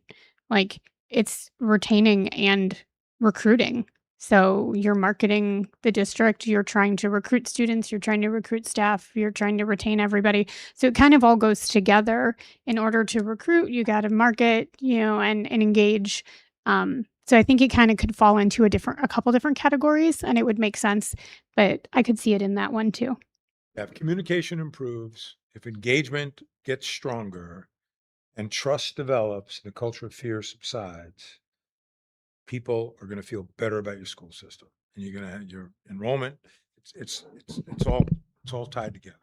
I was just gonna say, sorry, I almost dropped the microphone. That would have been awkward. I was gonna say the same thing that you kind of finished with, that if, the marketing improves and the people are happy and everybody is trusting, and like the idea that if you speak up, things are gonna happen to you and it's bad. If all of that goes away, then the other things that we've been talking about, the student academics and the retention of teachers and the staffing, all of those just are by nature going to improve because your culture has improved and your community has improved. So you'll see like the snowball effect of improvement instead of the opposite snowball. And just know this, you can't declare culture is going to improve. You got to prove it to people, right? They've got to be able to see it. And as you all know, everybody processes that differently. Okay, so let me pull these together. Let me get your eyes on them. Once I give it to you, it's your document. You can wordsmith it out. You don't drill too deeply into the weeds. Next summer when you do this, and you don't have to have me, but I would get somebody to help you with the conversation. Next summer, you get more specific. Next summer, you say, okay, what does 1% or 3% or, letter grades or whatever that is, math, ELA. That's how you're going to be able to grow your system.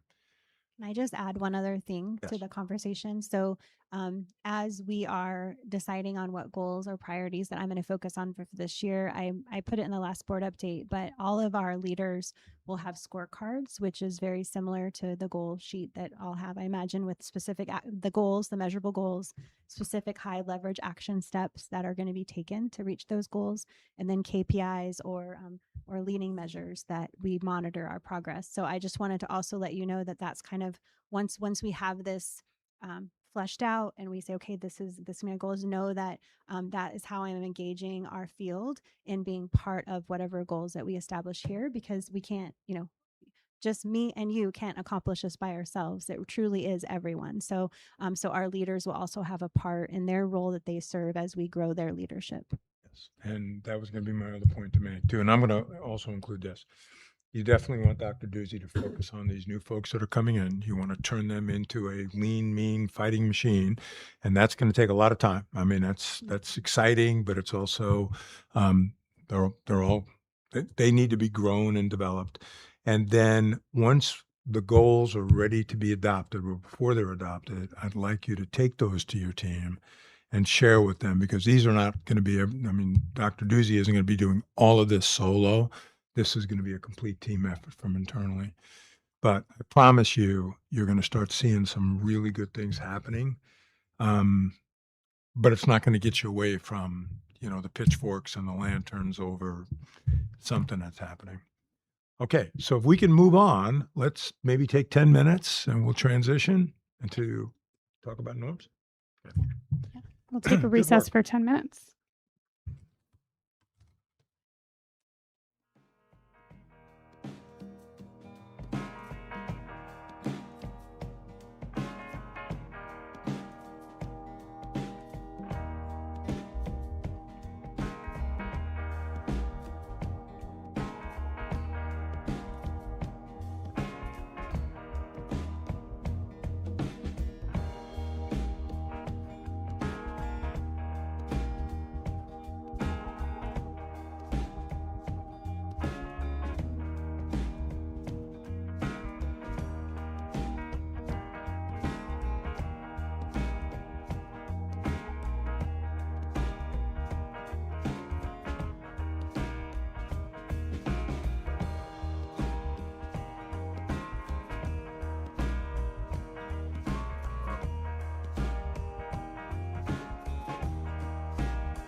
start talking about norms.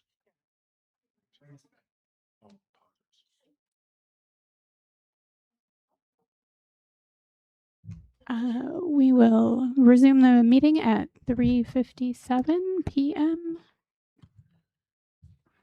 Okay, so very, Yep, sorry. I was just going to say we're moving on to operational norms. It's still Agenda 2.1 though, so we're good. great. Well, welcome back. So by way of introduction, let me tell you that there are lots and lots of school districts that have adopted norms. They just do it as a matter of practice. But there's very few that continue to practice their norms. And so we're going to go through an exercise for the next hour and a half or so of just trying to reach agreement on the working relationship that you have. But it's going to be up to you to make sure that once we get these to where you're comfortable, you adopt them and that you actually practice them. And the way you practice them, it's similar to goals, is you take a chunk of a norm and you do a little norm update at intermittent board meetings where you just remind yourselves that this was agreed upon. And you use it as the basis then for onboarding new board members when you have them coming in. Because that's going to be one of the toughest things that you and Chris and Brian are going to have to do is 2 new board members coming in with the work that you will have done between the hiring of Dr. Doozy and them being placed. It's going to represent a lot of change. So, okay. So let's take a look. What's the purpose? It's to encourage you to work as a unified governance team rather than a collection of individuals. Too often, boards are individuals. They've got strong opinions, they believe certain things, they have a constituency that they feel like they've got to report to. We're all about when you operational norms, you're a team. Remember that example that I gave you. Norms clarify roles and boundaries, including roles of the superintendent, and it increases mutual accountability. So we know through norms, what are those boundaries that we need to talk about that have been problematic in the past that are likely to arise again, and we'll talk about some of those.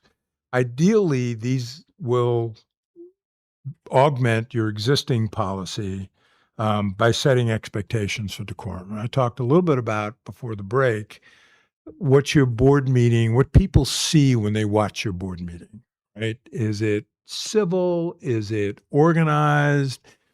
Is there a little bit of laughter once in a while, or is it like this tension with, people popping their teeth out, gritting?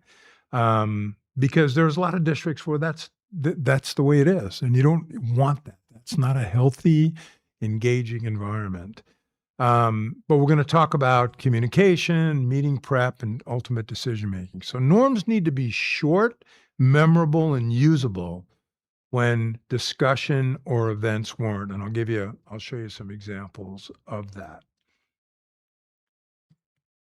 So I talked about this. High-performing boards review the norms on a regular basis and revise as needed. If you Google Denver Public Schools in Colorado, one of the rubs right now, and I think they've taken steps to get it addressed, and it's all public, so I'm not speaking out of turn, is the norms that were developed by the board that hired the superintendent weren't clearly communicated to the new board. And the new board came in saying, why do we have to adhere to those norms? They weren't part of it. You're going to have that with changeover on the board. And so it's really important as a superintendent and as a board member to know that these don't become permanent and put on a gravestone, that they will be subject to revision. But it's your way of agreeing on the front end how you're going to work with each other and how you're going to work with the superintendent. Move to the next slide. Well, so when you work well together, you stay focused on purpose, priorities, and outcomes.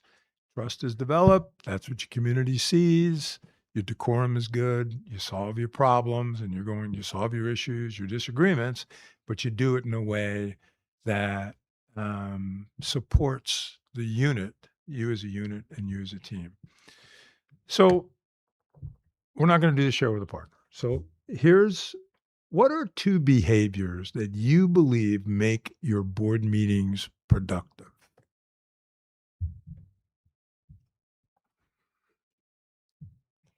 Anybody? Um, the first thing that popped into my head is the board members are active listeners. Okay, Do I need to explain what I mean, or does? please. Okay. So, we listen, but we don't listen a lot of times, right? People are rambling and you kind of just like, yeah, okay. But an active listener, somebody's listening, you're engaged in what is being said. You're processing it and thinking before you respond. And so taking the time to listen and really take in what another board member is saying and not just emotionally respond. So being an active and I guess an active and respectful listener. You're listening, you're taking it in, and then responding as needed when appropriate. I think, coming prepared, like having reviewed the materials ahead of time, asked your questions, if you know them. Obviously, I think, questions come up as somebody else says something or you think about something, but if you know you're going to have questions, to submit them ahead of time so that staff can be prepared so that we can move the business of the district, right? So, like, I think we've run into it like, we don't ask the questions ahead of time, staff doesn't have the answer, and then we have to table something where it may really need to be done for our students or for our staff. And so I think that is an important part. That is a big one too, by the way. I typically call that no gotchas because one of the things that really takes a toll on trust is when something emerges that nobody had a chance to plan for. And it works both ways too. It works the superintendent not surprising board members with something that wasn't sort of planned for or scripted out. So coming prepared and ask the questions ahead of time, right? It doesn't mean that you don't ask the same question publicly, but you've given staff an opportunity to prepare to answer the question because they will always do everything they can to make sure that they don't get caught flat-footed.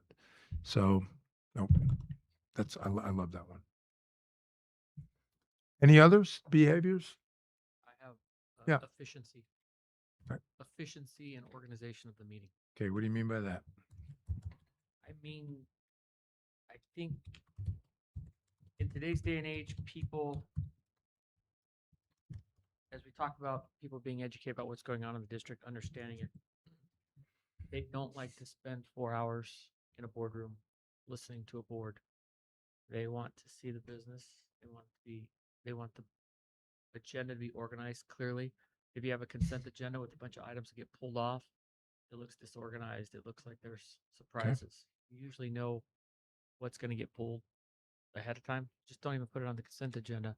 But then secondly, if you look down to larger bodies of government, for example, the county board of supervisors, they'll clear 80 or 90 things at one time on a consent agenda because the questions to board member Zimmerman's point, the question and answer asked ahead of time. They're never asked again in the meeting. They're asked, they've been answered, you vote, and they'll clear.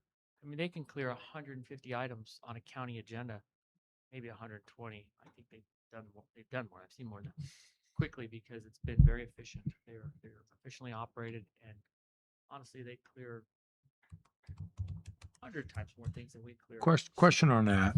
Do they have committees? I mean, I think, yeah, I think the counties do have some committees. Okay. They do some work. I think where school boards struggle is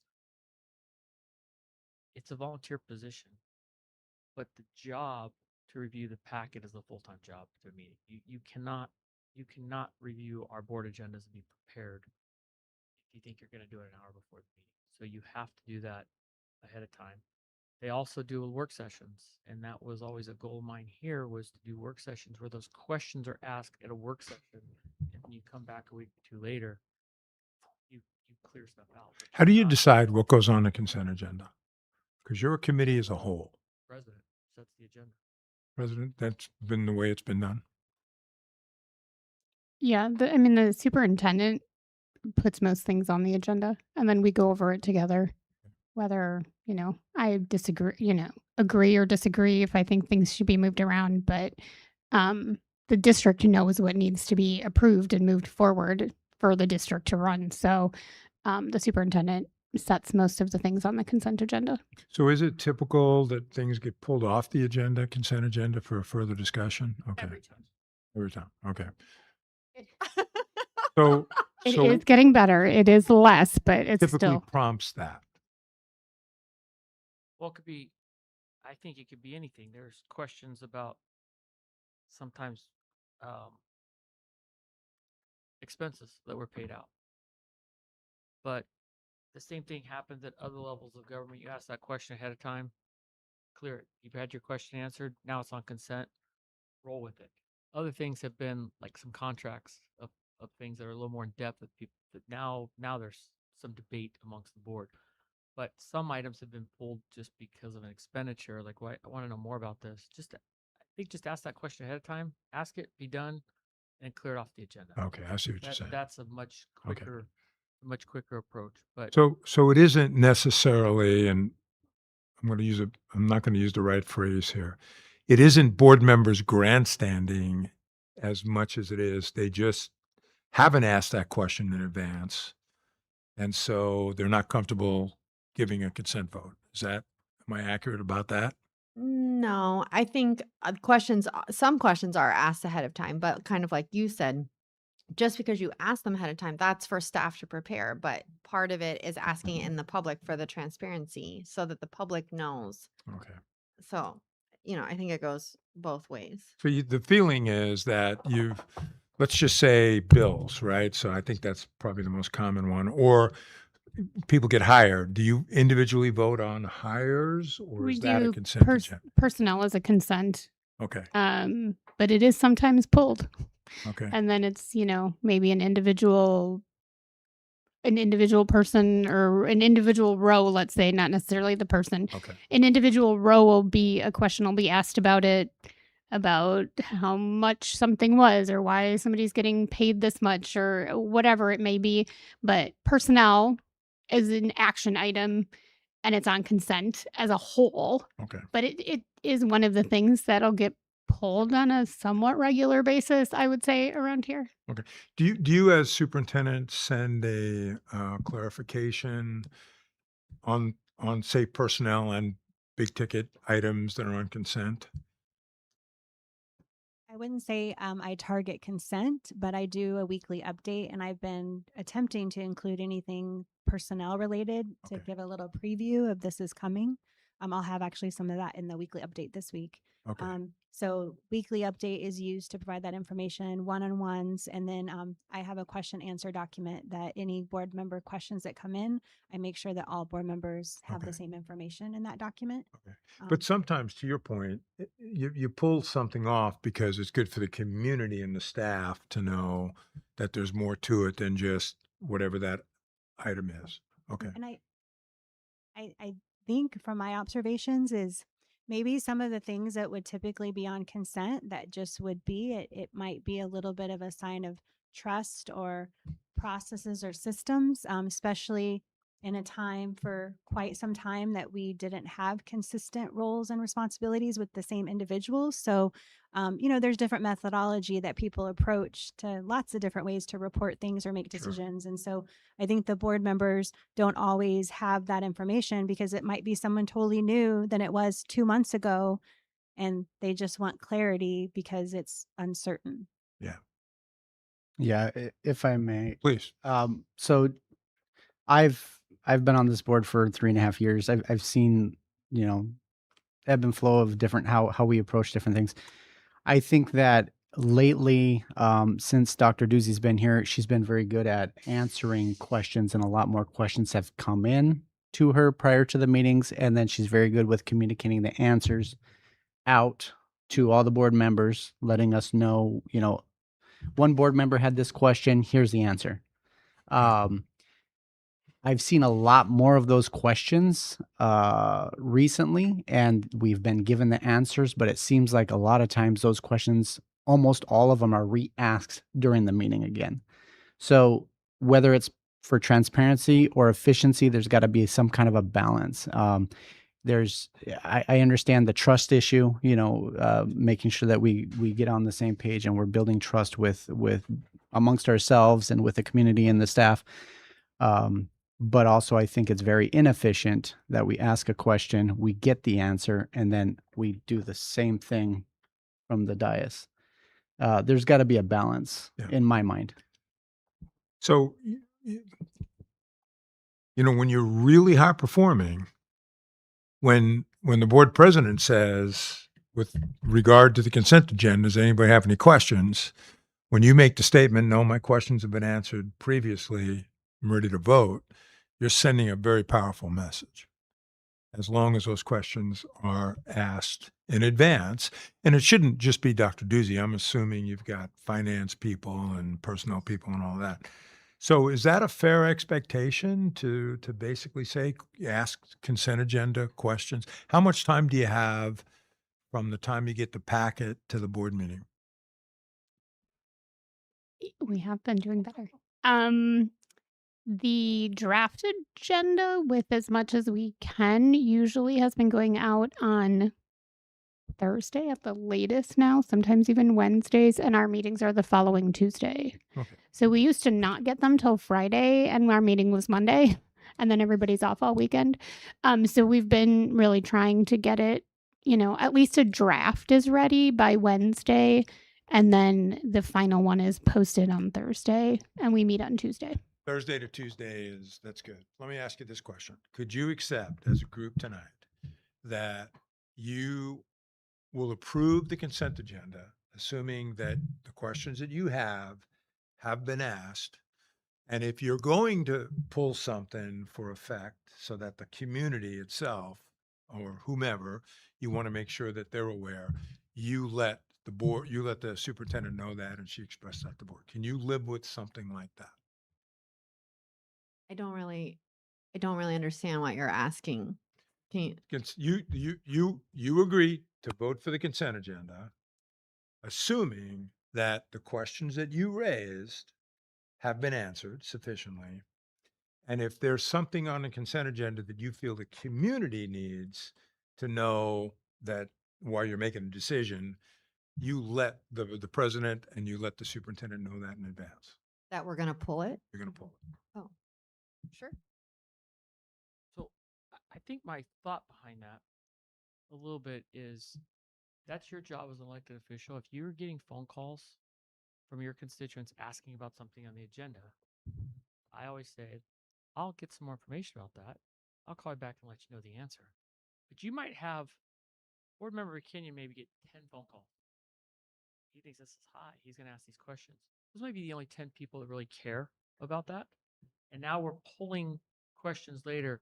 Transparency is excellent, but we also voted for the board to be the representatives. And so when you start dragging these questions out and you start beating them to death, now we're delaying the meeting. Now we're pushing other agenda topics that people are in attendance at the meeting for are down. And if you watch other larger bodies, they get their questions answered ahead of time, and they'll make a comment of, I asked questions previously, have been answered.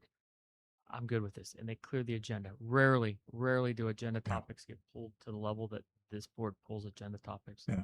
Contracts typically, unless they're automatic renewals, should never really be on a consent agenda, because there's going to be questions about those large expenditures, but financial things, those are done. Those are there. If you have a question about it, ask your question. And then the public has to, if the public doesn't trust you as an elected official to ask the question ahead of time and vote properly, then the public voted for the wrong person. That's your constituent base. Your constituents are voting for people who believe in you, who trust in you to do the job. When we come back and we have a consent agenda, which should take 2 or 3 minutes max to approve, and it takes an hour because we've pulled 7 out of 9 consent items. Yeah. That takes way too long, and then the meeting goes late, and now people leave, and they're not seeing the big presentations that are the real meat and potatoes of what's going on in the district. Yeah, that's not a good practice. Having said that, do you all agree that there's improvement that can be made on the consent agenda in terms of how you use it and how you approve it? I think it's as an elected official, I don't think I can say, well, I'm not going to pull things from the consent because I don't know what's going to be on the consent. I don't know what's going to happen. And I think that that's a little disingenuous. Well, So, but remember what I said, though, that you first question staff. If you're satisfied, then it's not an issue. But if it's something that, to Michael's earlier point, there's people here that have a difficulty with a $100,000 expenditure, you probably should pull it and get the rationale out there, because approving a consent agenda with 5 people sitting over here with their arms folded that are upset that you bought from this company and not that company, that's just not good practice either. So the idea would be that, again, the consent agenda is good to go, assuming your questions are answered, and you let the superintendent, the board chair know if you're going to pull something at the meeting so they can be more prepared for that. That's the norm that I'm putting out there. And I think if you're pulling something, you basically ask the question, you don't agree with the answer, so now you're going to vote no on that agenda item.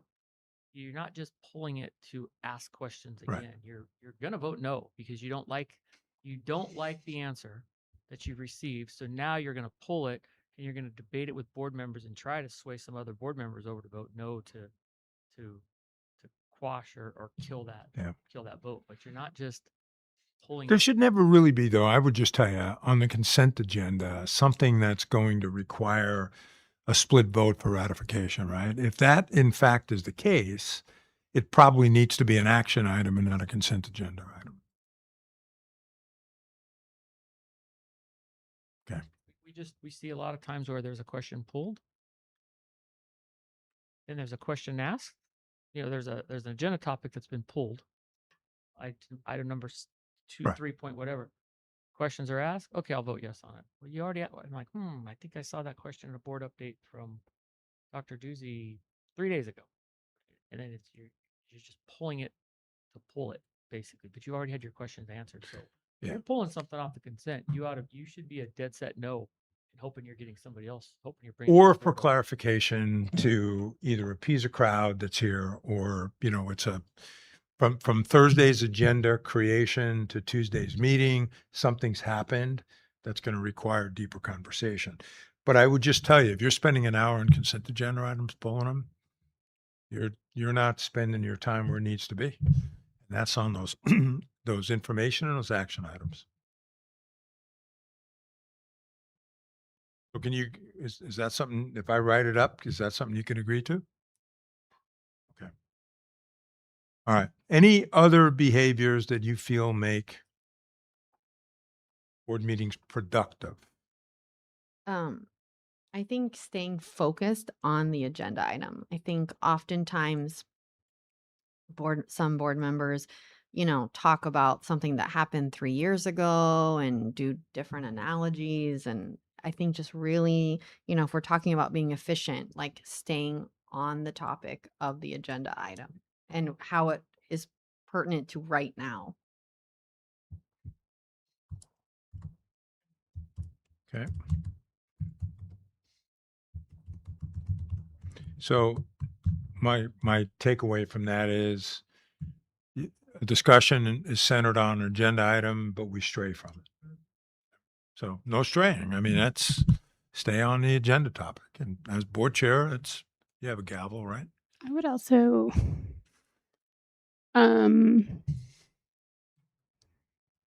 not just, because we're not like straying generally straying from the agenda item in a way that's completely off topic. It's really just keep your comments on point and brief. I had a professor in college who, instead of having a minimum page requirement for our essays, she had a maximum allowed, 1.5 pages. She said, if you need more than a page and a half, you're putting too much fluff in. So it was like, keep it focused and on point. And I think sometimes that's where we get lost. We kind of say a lot, Okay. but we don't need to say a lot. If that makes sense.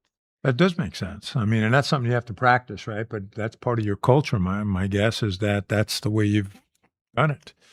And so with these norms, you're basically going to say, we're going to do a better job of staying on point. Okay. I add one more, Please. sorry. Sometimes this gets difficult just depending on what's going on in the district, but always trying to bring things back to the positive.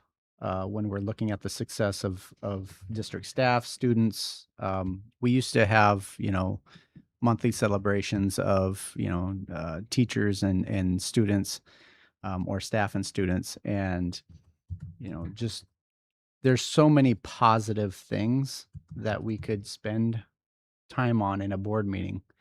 I think us as a collective Yes. governing board, just keeping the positives in the front of our mind.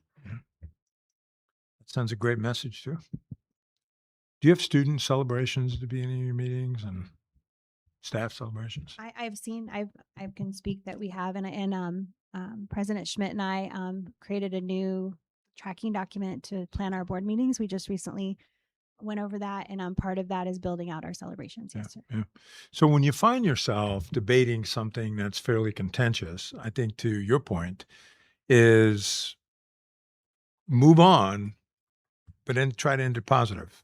You know, it's clear there's a lot of people that have concerns about this, and we're going to take it back, and we're going to relook at it, or whatever those comments are. But let's not forget the fact that our kids are really doing pretty good, or our athletic fields are.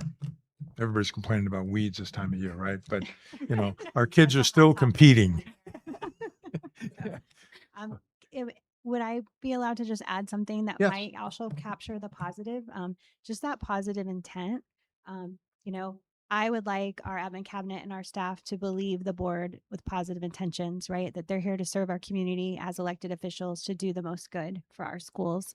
And I would also the same with our admin cabinet and those that are making the decisions in the day-to-day operations, that we're also operating from a solution-based model, looking for solutions with positive intent to do the most good. So I think that goes a long way when you are not agreeing on how something's being handled, is to assume that the intent is positive, even though you might not agree with the methodology that someone might be using to get there. So If your staff doesn't believe you have positive intentions, they're not going to talk to you. Right? I mean, it's going to be one of those things, and you never want this. You never want a superintendent to say to staff, nobody talks to the board unless you let me know, right? That's like, there is no worse culture of fear mongering than that. But that's what happens in districts where people are afraid because of what the reaction might be. So yes, I like that a lot. Any others on positives? All right. So what do you believe effective boards do? What drives your work? What do you believe? Yeah, Chris. I think it depends on what area we're talking about. Okay. I kind of looked at this and I broke it down by just a couple areas. For me, top of mind is student safety and outcomes.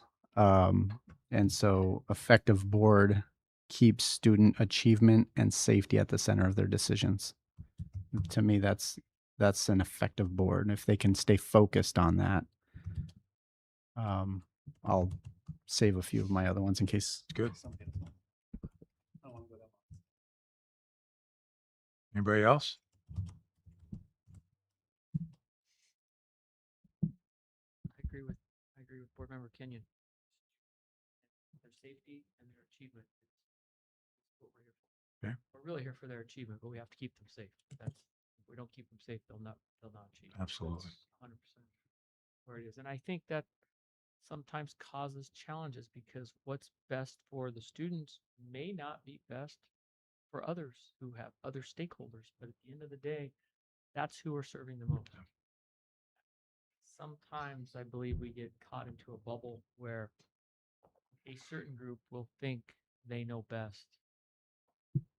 We have flushed those out, but that's always a challenge. Sometimes what is best, things are changing in schools now. We have to do things for the district that we never had to do in the past because now we compete. Now it's like the college level. We're competing for kids. We got a high school district across town, not too far from here, that's trying to build a dome stadium because crazy that sounds, he knows he's going to get a pile of people wanting to come to his district to play high school football. That's really what it is. It's a recruitment tool. It's probably a poor amount of money, although he doesn't think so. I think that has since gone away, but that's one example. But things that are always good for the students may not always be the best for everybody else. We have to balance That's the rub. That's the rub. Mm-hmm. No, that's 100%. I mean, case in point, who do you build your school calendar for? I mean, every district builds a school calendar because that's what the teachers want, right? That's sort of the God-given right that they have as teachers. They want 2 weeks at Christmas or whatever it is. But we rarely include the parents in that conversation, right? Well, we have What about the parents all the students? time ask us why we start so early. It's 100 and Yeah. however hot it is in August, extremely hot. You know, Right. some people think they've died and gone below ground. It's Yeah. hot. I get asked that all the time. Why do we start this so early? Do we look at that? Should we, and now we're beholden to other. Now we have to try to match the high school because if we get our schedule off from the high school, now we have kids here and Big Brother's out 2 weeks earlier or whatever. So yeah, When, scheduling yeah. it's for the kids. Should be, but I don't know if that always happens. No, but case in point, keep kids at the center, right? That's why you're here. And it really isn't we care about the adults, but we got to make decisions for kids. One of the things I think makes an effective board is to know our responsibilities or our lane, I guess, and allow the superintendent to um do the job that we hired them to do and rely on them as the educational expert, right? Dr. Doozy, as you said, 29th year in education, you are the educational expert. And I think an effective board would allow you to provide your expertise and provide recommendations for the board. 100%. I mean, when districts can't trust their superintendent to do the job, there's a vacancy coming, right? And sometimes that vacancy is caused by the board because of their expectations that aren't consistent with the roles and responsibilities. We talked about it. Personnel is that one area that just seems to be the most rubby. It's because it's a small town. A lot of the people. So the secretariat in elementary school gets removed, right? That's part and parcel to the work that we do. But the reality of it is you got to live with that because that's in your community or it's at one of your schools. And next time you go there, everybody's they're wearing black because they're still in mourning. So I appreciate what you just said. Understand roles and lanes, policy, management. You have one employee right there. Hire, evaluate, retain, and then hold her accountable for everybody else in the system. Okay, good. Thank you for that. Yeah, I also had a role, and I had the board governs and the superintendent administers. Yes. Just real simple. And then I had policy. An effective board makes the policy and they evaluate if that policy is working. And so not just creating the policy, but evaluating the policies that are currently on, making sure that they're working with the district. Okay. Anything else that you want to? Let's go to this next one because this might get some conversation going. What do you need from each other to do your best work? Again, when I approach this work, I always assume that you didn't know each other before you got on the board, right? Maybe you did, but in most cases you don't. You just got elected, right? And you all told us why. Now you're on the board and you're different people, but you have to be a unit. You want to be a unit. You're striving to be a unit. Not everybody views the unit the same way that you do. So the question really is, what do you need from each other to do your best work? Did you say respect? Yeah, I'll say it in the mic. Respect, and clear communication or expectations. I think that at times when we get passionate about a subject, we can forget that respect part when we're having conversation, lively conversation, Yeah. and not just in here. And this goes with not just us and the board members. And yes, right, we're talking about our board members here, but also the community we each engage with, how they respect the other board members as well, because we've had that issue in the past too. And we don't control what the community does, but we can control how we present ourselves to each other and how we present ourselves to the groups that support us. And if we can let them know, hey, we need to be respectful of all around the district, that's going to build a lot of that trust. Yeah. You may still disagree, but respectfully disagree. And I would add to that too, have each other's backs, right? I mean, one of the most damaging things that happens with boards is when you have those disagreements and you go out to your community, you're defending your position by tearing down the other person's viewpoint, right? And so while you still don't have to agree because you're not going to, you just basically say, there's a lot more to the issue than what you understand, Mr. Patron. And, we're working through it, but Dr. Doozy really has the best interest of our kids in mind with the direction that we're going. Does that sort of make sense? Because, one of the things that's really hard for you, you can't, as a member of this board, you can't ever detach from that title. You are a member of the board, duly elected member of the board. You walk into a school, you're a board member. You can go in there, Kelly, and say, I'm here as Kelly the parent. Well, you can say that all you want.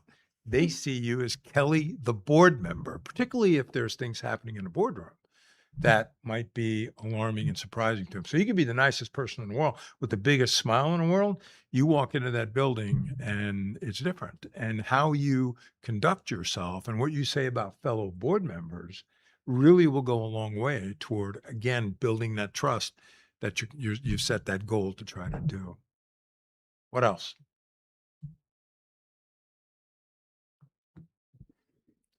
It kind of goes with like what gets in the way because we didn't really talk about that, but I think um like this idea of like gotcha with each other and with staff. I think in order to do our best work, we all need the same information and to act with, positive intent, not to, and it kind of ties into what Mr. Kenyon said, respect. We're not demeaning other people's opinions or, um, you know, uh, their actions, but I think in order to do our best work, we all have to have the same information and we can't try to play gotcha in a meeting.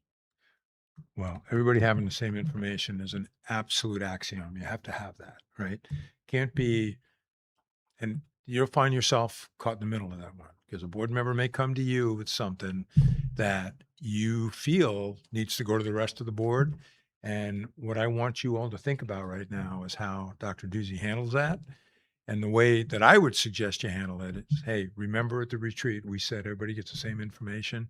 So what you just shared with her, she's obligated now to share with everybody. And you just got to live with that. And there can't be the closed door. Nobody needs to know. There's between you and me.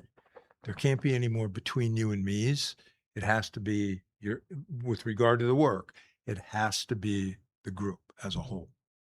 So, And I think one of the important things that I think has been I feel like a concern in the past. And I think we'll get to it is the chain of command. But if another um staff member or more of a cabinet member is providing information to a single board member, how does Dr. Doozy ensure, right? Because Dr. Doozy is our only employee, but how do we ensure that that expectation is, trickled down, I guess.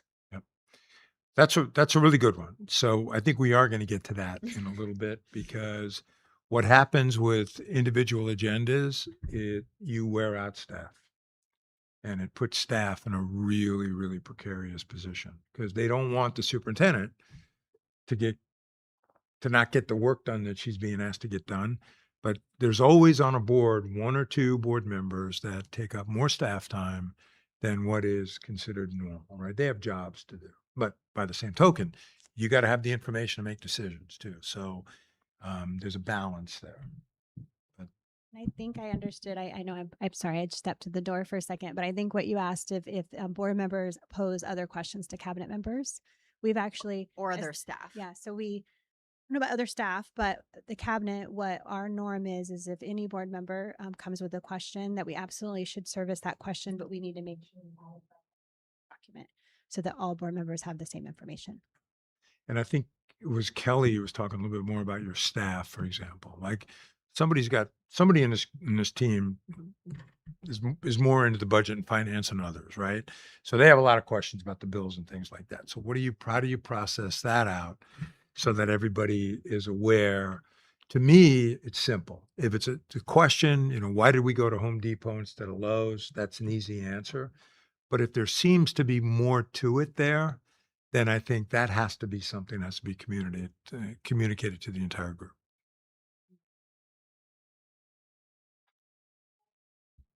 I do think the question answer document, I mean, I guess maybe I should pose that question. Is the question answer document provided in a way that's understandable and that you feel that you're getting? And then there's two ways that I do that in the weekly. There's also topics that I might discuss with board members on a one-on-one or a phone conversation. But if I already plan to do that in a board update, you will probably frequently hear me say, I'm going to be updating the whole board on this. So I'll go ahead and share it with you now. So those are two ways that that I keep track of making sure all of you have the same information. So. And I just want to say, I think you've done an excellent, excellent job. I'm not suggesting that you're not doing that. So I don't want it to appear that way at all. I think you've done an excellent job of doing that. I just, as we talk about, what we make sure we do as an effective board, it's not just you, I think. And I think it really becomes a chain of command question that we'll get to, but how do we? Is there anything else on this one? Because I do want to get to the meat of it. I do like that Q&A. So you include that in every week? Yes, sir. And there are the questions, if they're about the agenda topic for that week, not only do we put it in the document, but we forward it to all board members prior to the meeting. So that way they all have the same information prior to the meeting is what the cadence has been anyway, that we've been able to keep. What does respectful disagreement look like? Or is there?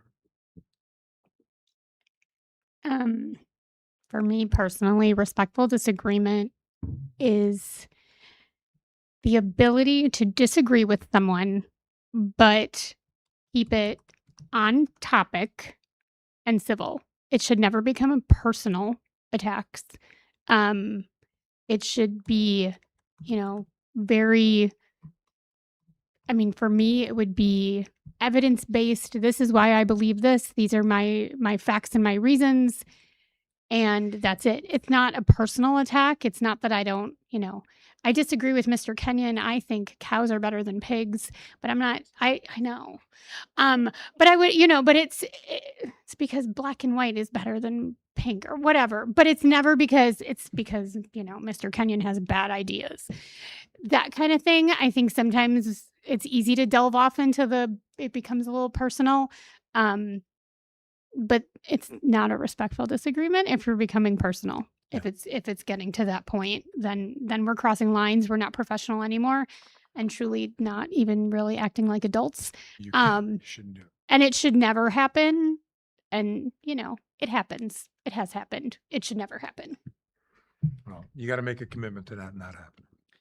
I also think along those same lines, but then following up. A lot of times we have a conversation and the follow up or somebody wants to get the very last word in, and usually that last word isn't substantive. It's more of a, well, I just, it's like you said, it gets personal. Well, this is what I want, or this is what I think. And it's almost like the last word is typically in disrespect. And this is a big issue for our Yeah, board. no, I know it is. That's why I put the question. We've I believe we all received an email about 2 weeks ago from a parent who sat in our out here watching a board meeting, and pretty nasty email, scathing about how disrespectful our board is to each other and to staff, and just how this is something we definitely need to look at improving as a board. And hopefully it's an eye opener to all of us. But how do we disagree but still be respectful about it? And it takes some growing up to do that. Well, we'll write it as a norm. All opinions matter, but we will always refrain from personal attacks. And that to me would be, if it occurs, which it may, then as board chair, I want to remind you or whoever, that, we agreed that we respect everybody's opinion, but no personal attacks. That's the worst thing in the world. That's a culture killer. I mean, when somebody in the audience sees it and sends you an email. Yeah. One of the things that I wrote under this was to try to work towards some sort of compromise, or I like the word they use, like solution oriented. So we may not be able to agree, but how can we work towards a solution, or, prioritizing the needs of our students, to ensure that, whatever needs to happen, something happens to make sure that they, our staff, our students get what they need. Well, here's what I'd work toward finding a solution and not leaving things stand. Because whatever the topic is, if you don't get it addressed, then, and you've had this debate and it's gotten a little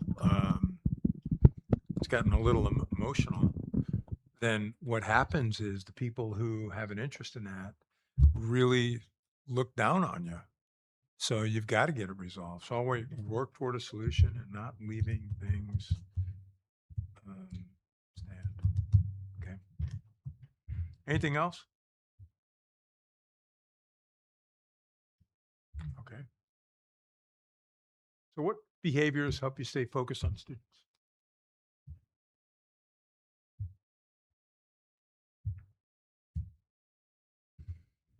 You read your mission statement at the beginning of every meeting?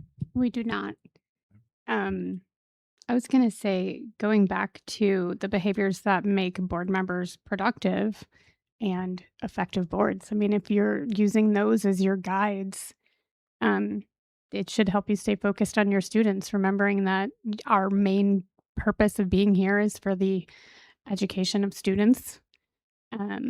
And all the things that we do at our meetings and are working toward is for the betterment of the district and the students in it. Because that should be our guiding purpose, right? So we should be focused on students in everything that we're doing. I would suggest that you start every meeting with that. We're here because of our kids. And but we have to conduct the business of the district, and there's this very complex organization. A lot of boards will start with their mission statement, and get that out there, and maybe it needs to be updated, and it might be something you have to do in the next few years. But you at least have something out there that starts with kids. The other thing that a lot of districts will do is they will have some kind of a student or staff acknowledgement at the beginning of every meeting. Right? Nothing diffuses the spears and the lanterns faster than a bunch of kindergartners showing you their latest work or something like that. So there used to be like the presentation of the student of the month from a school at the beginning of the meetings. And then last school year, when everything was like a gigantic mess and we didn't have a leader and we didn't have a superintendent, a lot of these things fell to the wayside because um, we were trying to tread water to keep our heads above Right. for quite a while, right? So the extras kind of fall away in times of panic. Maybe I was the only one panicking. But I will say that when Miss May started as our interim for the time that she served with us in that position, the first meeting that we had with her, one of her ideas was to bring students to do the pledge. And she brought in a group from the elementary school, and it was kindergartners and first graders, and they led us in the pledge. And I thought that was fantastic. But it only happened that one time because then again, things started happening again. But I actually thought that was a great thing to do. It was super cute. We had like 4 or 5 students who came up and did it. Their parents were here. They were so excited. They got a couple pictures with the flag and their principal. And it was a great way to start the meeting because, like you said, how many people can be really, really angry when they see a 5-year-old doing the pledge in front of them? So like, we could do older students, even if that's how we did it and just had a student do the pledge. But there's lots of ways to do it. But that I liked that idea. I thought it was a really nice way to make somebody feel involved. And like you said, reminding the people who are in the audience, because most of the time they're adults, Yeah. that we're really here for, these are the ones we're here for.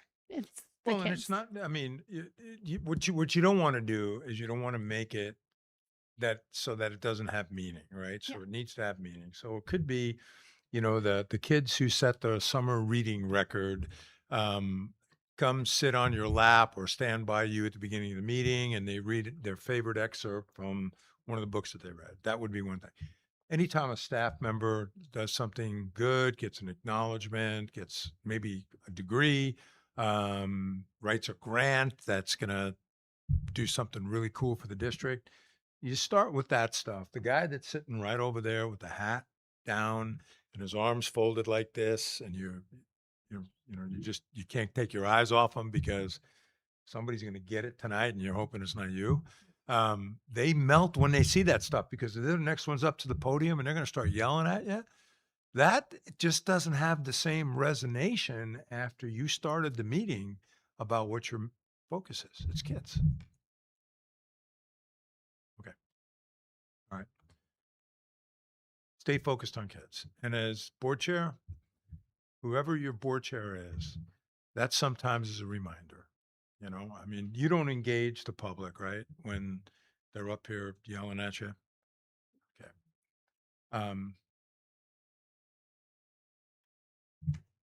Near the end, I started to because I got tired of taking a crap. So my last 6 months, we started pushing back. The board chair gave us permission. So we started fact checking the speakers. And it ended up, I wish I would have done it my whole career. That whole idea, they come to the podium and they know that nobody's going to say anything to them. And so they just dump all. And I heard that there was a fight and they're doing this and they're doing that. And all of a sudden I would bring it up. One woman in particular, she came to 17 meetings in a row and she stands up at the 17th meeting and she says, for 17 meetings, I've asked for the following books to be reviewed and ultimately banned. And this administration refuses to do anything.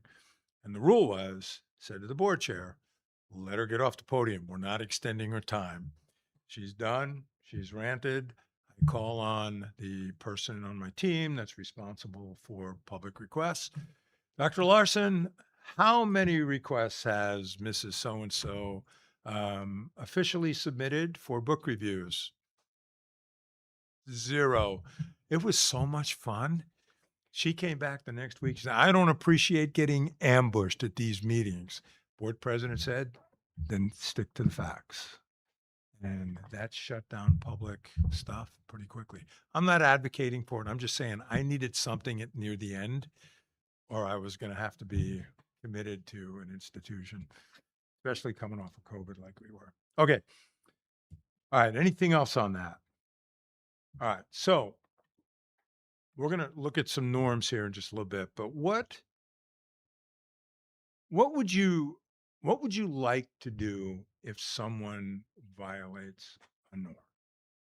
Let's talk through that. So let's say this. 2 meetings from now, somebody gets mad, starts making something personal. Clearly, you're not going to correct that individual at the meeting because all that's going to do is create embarrassment. Somebody's liable to walk out. Somebody's out there is liable to start clapping or whatever.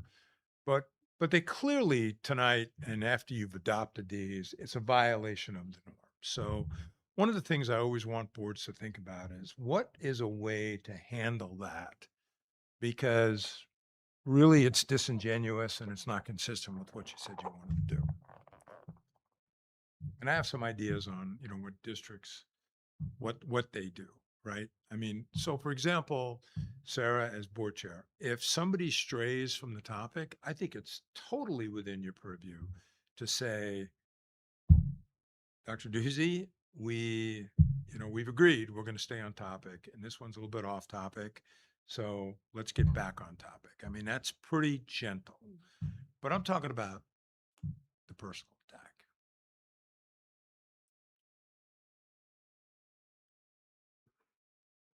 I mean, the way that I would want to handle it, or I maybe think what could work. Because again, you don't necessarily want to do it in the moment. Tempers are, emotions are flaring potentially, and it's maybe not the right time. But a post meeting message that goes to everyone with a reminder, I mean, I've seen it done before where they list out whatever the rules were and like highlight the one that was broken. And it was like, reminder, we all agreed on these and this one was broken at tonight's meeting. In the future, let's try to keep aligned with our norms and what we've agreed on. Something along those, obviously that's not great. Right. I'm a better writer than that if I have a moment, but along those lines, just a reminder, and to everyone, not just to one person. The reminder would go to everyone. This is a reminder to all of us that we need to keep on with our norms. I've been known to send this is just a gentle reminder, but Trying to pull up. So big discussion last district I worked in. So what they decided that they were going to do was a gentle reminder at the board meeting that we agreed that things were not going to be done. Sorry. That we agreed that general reminder at the board meeting that we agreed we were not going to let things get personal. And a follow-up that the board chair and probably the vice chair were going to have, and you might not be able to do it because of your quorum rules here, but the board chair at least having a conversation with the individual saying, I hope you understand why I said what I said at the meeting. It got personal, the attack on the superintendent or the finance person, we're just not going to do in a public meeting.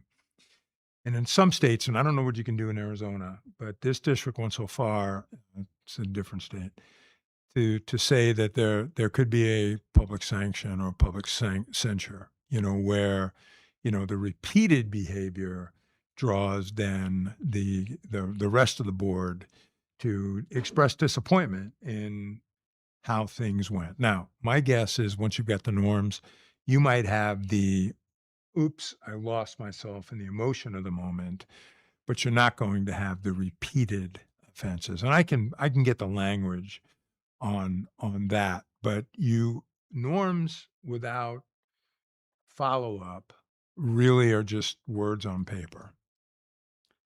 Dr. Joel, that the problem with here in Arizona is that is really what it is. Norms are what we as a board can agree to, but there's nothing that is required of a board member to follow those norms. And so that's the difficult part we as a board can agree to the norms, and we should. We should hold ourselves to the norms. I think the most that we can do as a board would probably be, whoever the president is, to follow up and say, hey, that crossed a line according to our norms. Try to rein that back in. But if you can find some language, that would be great. But I don't think there is. Can't do a public censure. No, No, No. we learned that this year. no, you can't do that. But No. there really isn't any There really isn't anything, recourse. right. So it's really just ultimately it'll just be up to the voters at the end of the term, whether the voters say we want this. Maybe it's a gentle reminder at the meeting that we agreed that we weren't going to let this get personal. Please. Yeah, I mean, it's honestly more of a, just as an adult, you're making a commitment and you're following through on the commitment that you made to treat the other people on the board in specific ways and to conduct yourself in such a fashion that's professional and adult and respectful. Can you break that? Sure. But, it's sort of like breaking your word. It's a lot to them, right? Their word is everything. So Okay, so you're sort of limited with that, but I like what you just said. Leave it up to the voters, right? Because they're watching, they're seeing it. When you adopt these norms and you put in there, we're not going to make it personal. And when that gets violated and you do the gentle reminder, people are going to take note of that. But then I would also follow it up with a meeting with the person. And so you can't have 3 in a meeting, right? Correct. So you can only have 2. So it might be the kind of thing where the superintendent company is at the meeting as well. Okay. All right. I will tell you, there are states where they can publicly censure and sanction. And when you're sanctioned, in one particular state that I've done some work in, they can actually take away your right to vote. So, yeah, I mean, and I don't recommend that. That's not good. I mean, there's going to be emotional issues you're going to have, right? And people are going to get agitated and emotional. But that's as board chair, that's sort of, it falls on you to rein it in. And if that means reminding the guy with the hat here too, to say, we're practicing civility, we would ask you to as well, I think is important. Am I running out of time? no, I just sorry, I got a notification of where my Oh, kid was. Dr. Okay, Joel, sorry. If, All right, Dr. so- Joel, if I can just ask, Please. can we take just a few minute break? Just in honor of our time together today, we do have some snacks. Oh, yeah. And we just take a little break, let everybody have a bathroom Sure. break. And, Yep, okay, yep, is let's that do it. agreeable? All right, Okay. we'll take a break at 5 p.m. Yeah, we got about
All right, we will resume the meeting at 5:09.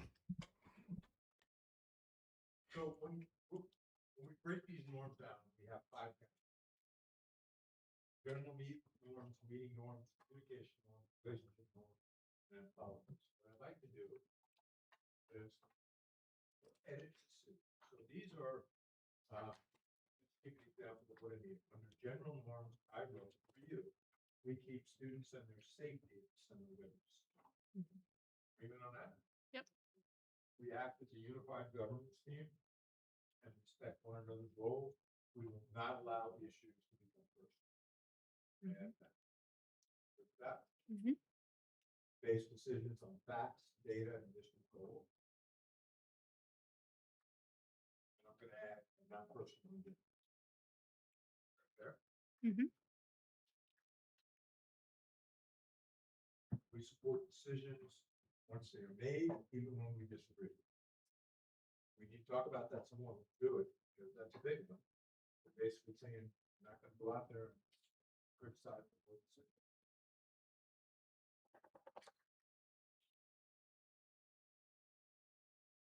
It's fine. I'll be the one to say it. I think this is a really tricky one because if you really feel strongly that it's not the correct decision, I think supporting it. I guess I want to know what you mean when you say support. Do you mean not go out and talk in the public? That's what you mean. Okay, I think that's fine. I'm okay with I mean, that. I think you can easily say to somebody, I voted against it, you saw my vote, but I support the direction. Okay. I think probably 99% of issues, I think we can come to agreement on this. I think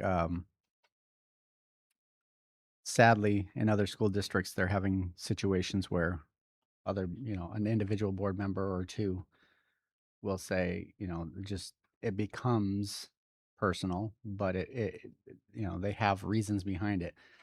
We can agree to these norms again. I'm kind of with Ms. Zimmerman on this, where we should agree to these norms. I agree with what's being stated here, with the understanding that if the board as a whole does something that's, to me, a clear violation, it's going to be hard to support that, right? Understanding, that I think that's kind of the difference where you're coming from, is the word support versus maybe clarifying the board voted this way, this is the way it's going to go. I still may not agree with it, but it's going to go that way because the board voted that way. I'm in full agreement with what you're saying, and I think the difference is supporting versus sorry, I had it in my head and now I lost it. So you can disagree with the vote and you would not have voted that way, and that's totally fine, but the vote has happened and I therefore now will follow through with whatever that means, even if I didn't like the outcome. Does that make sense? Is that what you mean? Like, we don't have to like it. We could vote against whatever it is, but once that vote is done and if something passes, we're not working against it. Yeah, we're not actively trying to sabotage something or work against it once the majority has spoken, because that's what it's supposed to be. And- oh. I'll change the word.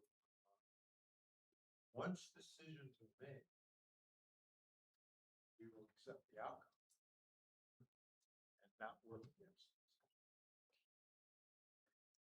it. And I'm just going to bring up the example that I think comes to my mind when we're talking about this is I'm going to use the override as an example because I think all of us felt very strongly about it one way or the other.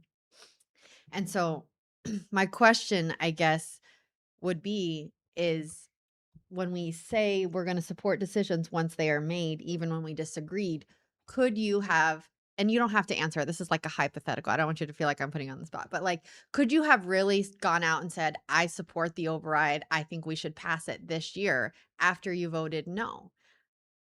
If it had been reversed, I think that would have been hard for me. And I'm just being honest. right? And so I think what you said and maybe what we discussed here is that you're not actively working against it. I think that is different than support, in my opinion. Yes, I agree. And I feel more comfortable agreeing to that. Well, so here's what I wrote. Once decisions are made, we will accept the outcome. You want to leave it at that, or do you want to do you want me to put in there not actively work against it?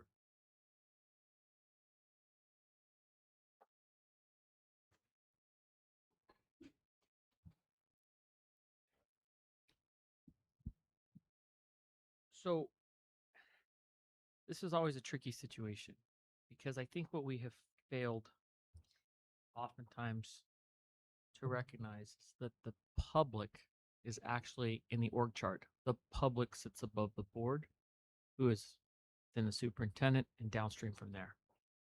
If the board votes to do something that your constituent base does not like, they're going to come to you and ask you to continue to actively try to change that. As an elected official, you have to represent your constituents. How do you possibly do that? And we see this all the time at the state, at the federal level where something is dropped. Heck, this year there were things that in Arizona that were passed in the House and the Senate, went to the governor's office, got vetoed. They didn't accept that. They came back and made it a referendum. There were other things that that one group tried to get through. It got denied. So then they went and circulated petitions and tried to get that on the ballot. It's very, very difficult to say, I'm sorry, constituents, but the board voted this way, so I'm no longer going to represent you. You have to continue to represent your constituent base. And to your point earlier on, you said, and I think it's important for all board members to now, past, present, future, understand this. As much as we want to keep politics out of schools, we're elected. We're using taxpayer money. Yeah. It's political. So you can't come back because if the board votes something down, your constituent base likes it, there's no way you can go back and say anything other than they made a mistake. I disagree with it, because otherwise you'll be fed to the lions, and then they'll be at the board meeting the next time screaming at you. So that's a very tough thing for an elected person, and you just don't see that anywhere else. It's the same challenge that all the time when you say the chain of command. I get the chain of command. But what's always said is, if you have a problem, call your senator, call your council member. And in every time I've ever called a senator or council member, they don't go to the president or to the Senate president and say, this constituent called and had a problem. My grandfather had a problem with the Veterans Administration. He's a vet. He was not getting good health care. The time I called Senator McCain's office because he was a senator in Arizona, I guarantee you, I know exactly what happened. They called straight to the VA and they got John McCain's choice words, and suddenly things were fixed. That's what people nowadays believe. And I think sometimes we live in a world where boards used to not be as active. Things weren't, we didn't have the strife of politics the way we do today. Love it, hate it, doesn't matter. It's here. It's like cancer. We don't like it, but it's just here. We have to be very careful because we do have to be reelected if that's the choice that somebody takes. But if you go back to your constituent base, especially if you're in a minority, on the minority side of the board, you go back to your constituents, like, well, they voted that way, I'm just going to support it. You'll never see reelection again. So it's a very tricky spot to be. And with that, when we look at that, even chain of command, I can tell you now, more times than not, I've had principals who have said, and don't call the superintendent. If there's a question, just call me, because when you call the superintendent, it's like you're ratting me out. Just call me and maybe we can solve this before, if you don't like my answer. So there's a balance there of But- where to go. But to just say, yeah, I lost the vote, but I'm going to come out and tell all the people this is just the way it is. I think you have to say this is the way it is, but we're going to work to change it if that's what your constituent. Well, base wants. I don't think it takes away your ability to seek a change or whatever. I think what we're really saying is that once it's made, you accept it. right? Doesn't mean that you're not going to try to alter it or make it better, or maybe, you bring it up as a different agenda item, but you're not going to Not accepting actively. it at that point. Well, That's basically, I think what you're saying is you're not going to criticize the board for the decision that they made as a team.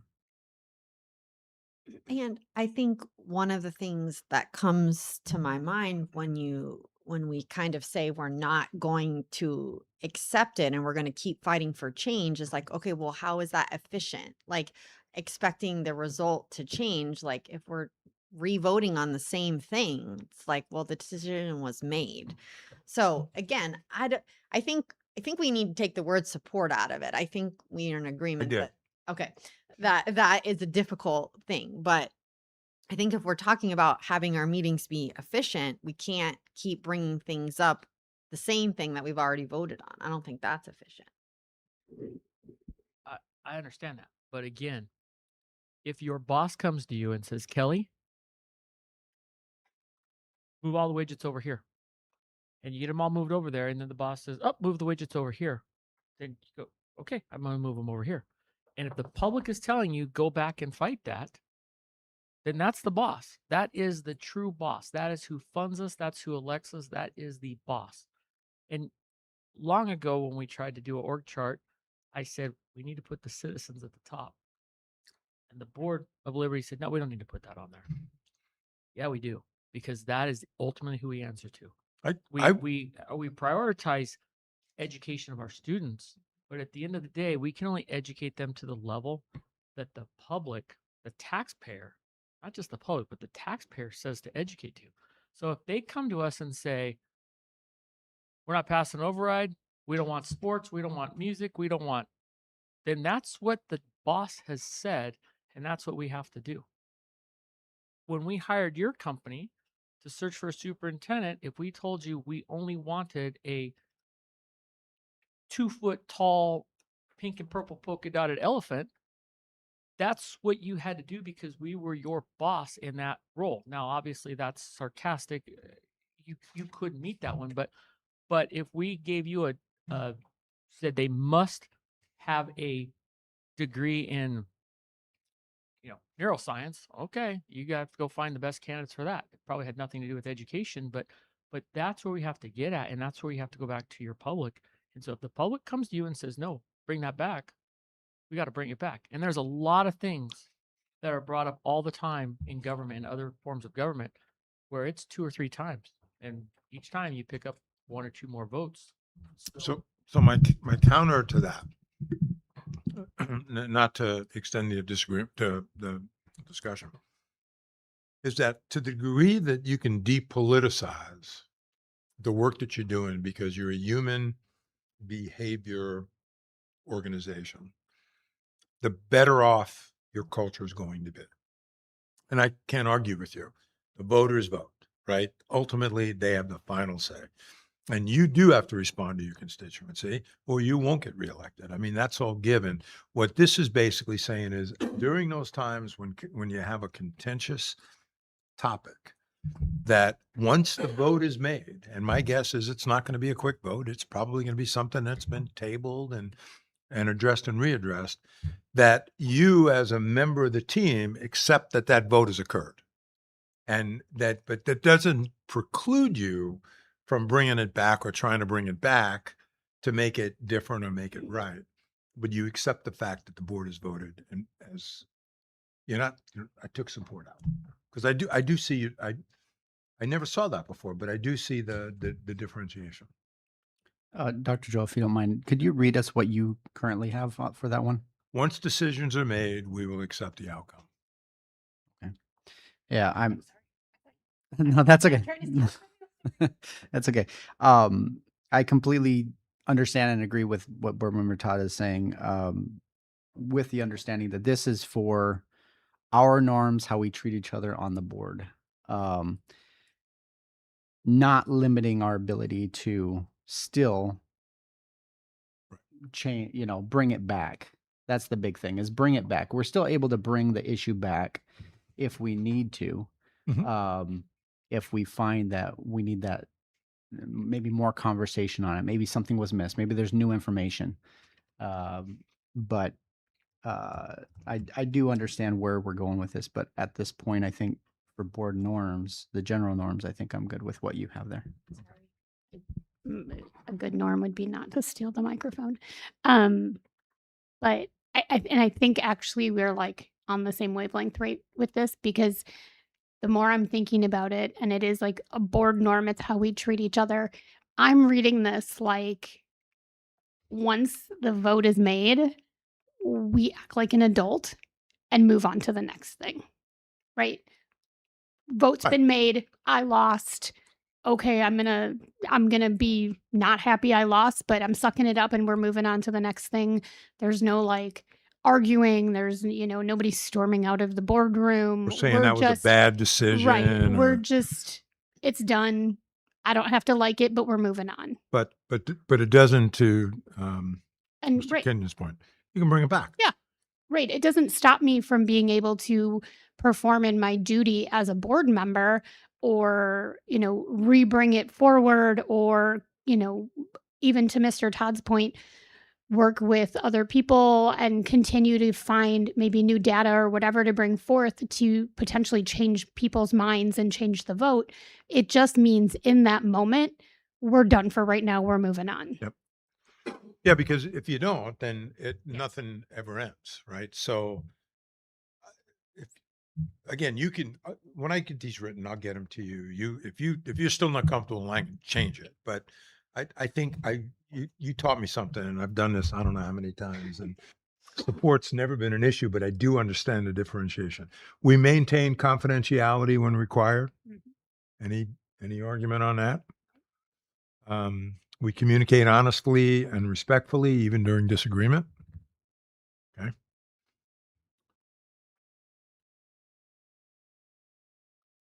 Does this first one apply to you? Starting and ending meetings on time?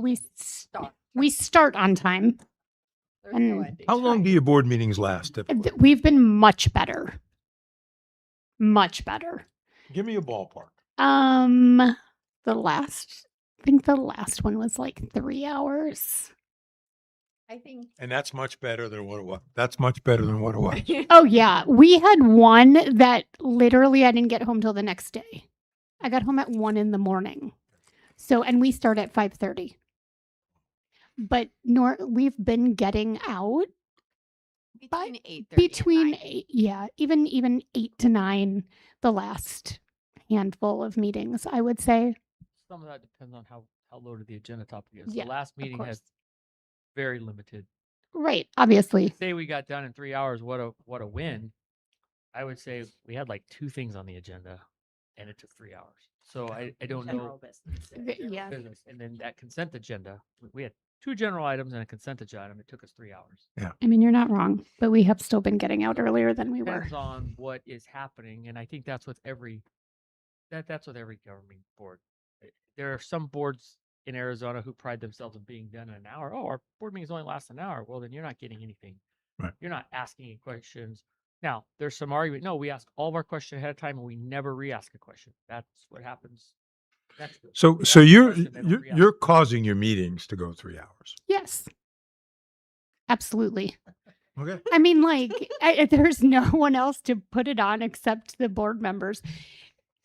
And it is what it is, Well, you must like it, or somebody must not does. I not mean, like I it. don't. I like to go to bed. No, but we absolutely start on time, always.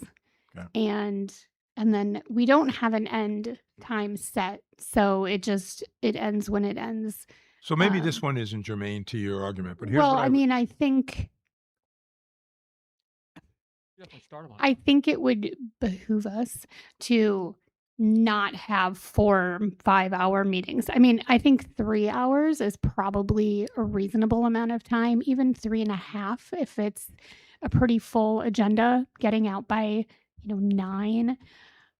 But anything when we're going past that is crazy for everyone. We have the staff members who have to stay till we're done, and then they have to show back at work the next day. We So do you. have our principals who come and they have to do the same thing, and they've all been here all day as well. And then, we all have other things to do as well, and early mornings and long days and multiple. So I mean, I think we should not be really going over that 9 o'clock. And I would say this is a general rule of practice. A 2-hour meeting is probably the best. That's what most people strive for. You're not going to be able to do that. 3, if you can't get it done in 3 hours, you're not managing your agenda efficiently.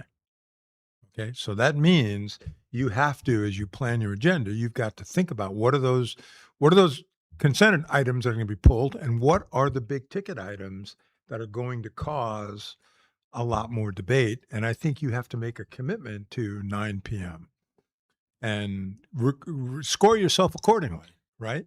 Because truthfully, you're the ones that are extending it because the conversations are between you. It's not with the public at that point. correct. Yeah. Yes. Okay. Yeah. All right. Keep in mind too, some of those that when we have presentations, that's taken up some time. Some of those are longer. Yeah. When we recognize every retiree at a board meeting, that takes It does. considerable chunk. Those are some anomalies that make meetings go longer. for sure. Sometimes. And I think that's fine to acknowledge and be aware that there are occasions where it might go longer because of things that are being done and celebrating people or acknowledging staff.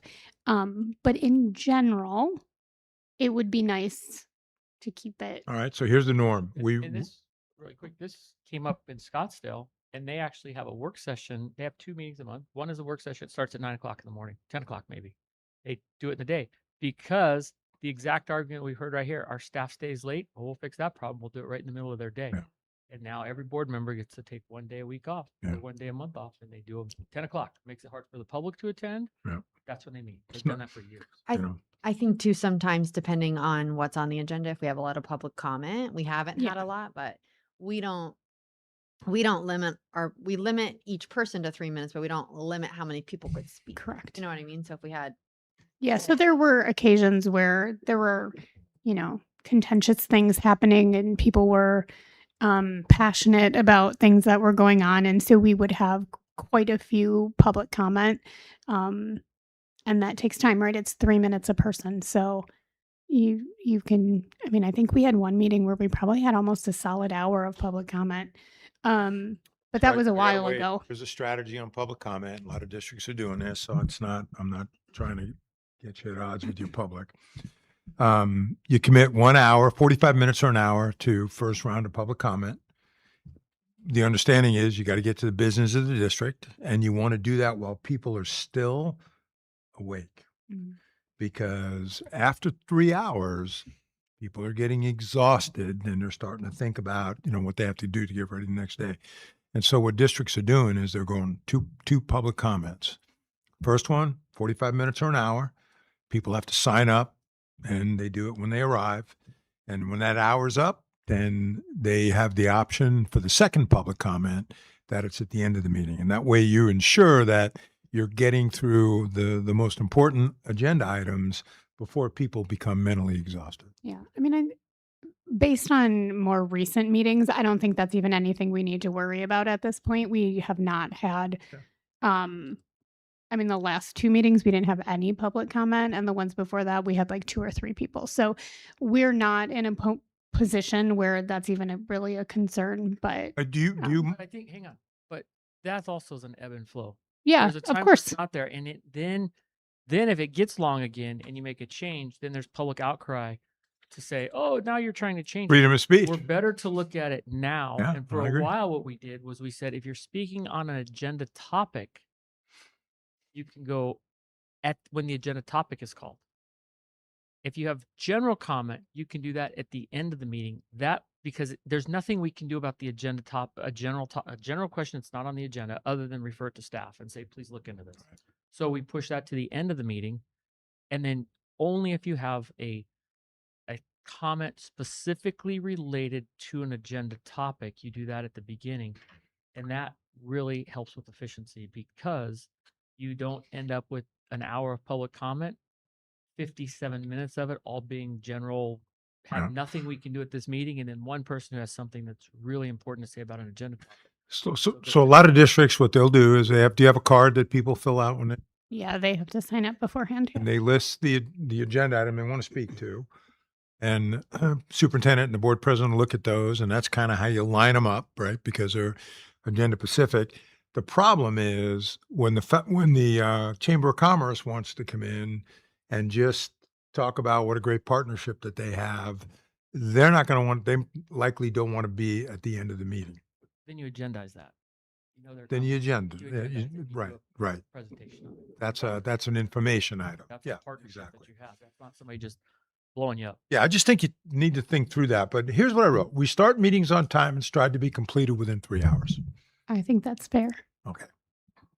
So there's your report card. Can I It's a ask? goal at least.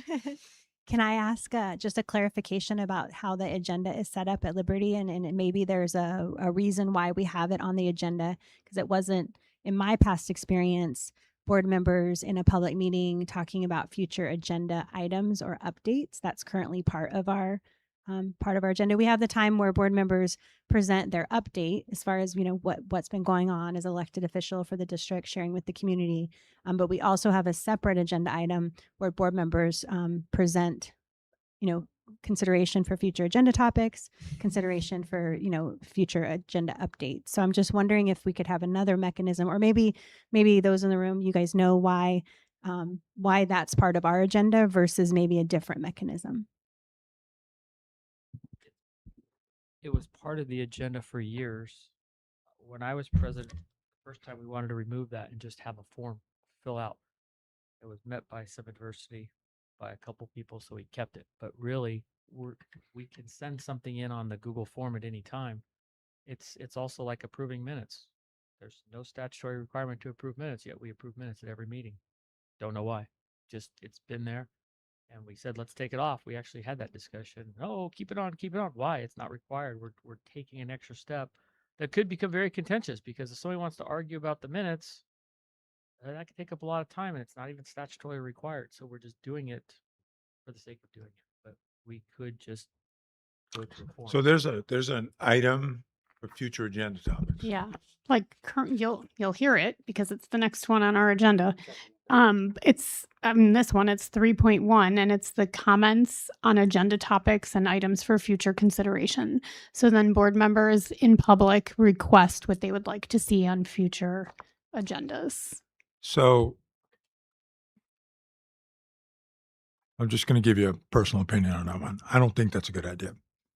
And here's why.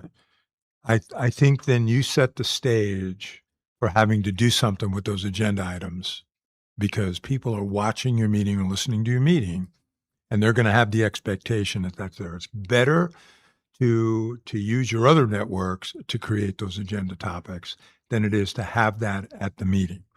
And that's probably adding length to it, because you feel obligated now that you've got 5 ideas that have been presented that now have to be fleshed out for the next board meeting. It'll never end. To the degree that you can, and when you reorganize, and you probably can't do anything with your agenda to reorganize, I'd pull that off.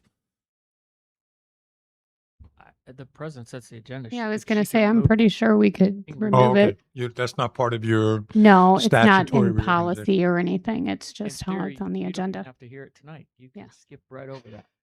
You can set the pace tonight. I You would do not skip have it. to do it. That's my personal sense is that probably, if it was a 2-minute item, great, but it's probably not. I mean, sometimes it is. It's quick. But I would say we did set up and have now established the Google form where people can fill out their agenda topics, and it's shared with everyone at all the time, so we can all see what other people are putting on. That's And better. then when I meet with Dr. Doozy, we go down through it. Right. And it's determined whether it needs to be an agenda item or just in the weekly update. And then it's we log which department is going to be working on it and the starting date. And that is all clear. Any board member can go look at that at any time to look where it is.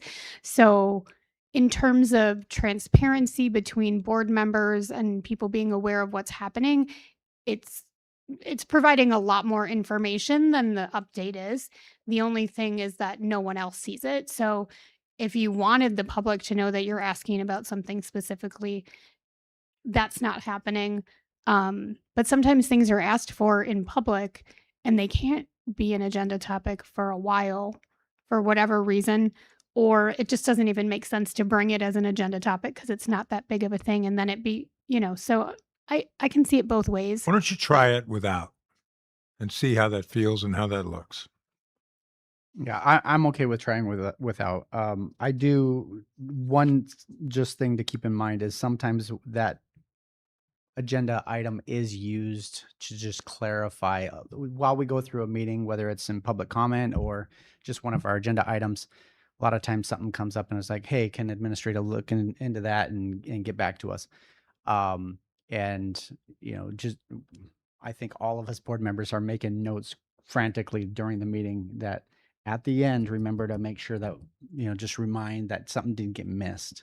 You know what? That's a great clarification, because one of the things that would maybe still accomplish that would be move the board member reports to the end of the meeting as well as the superintendent report.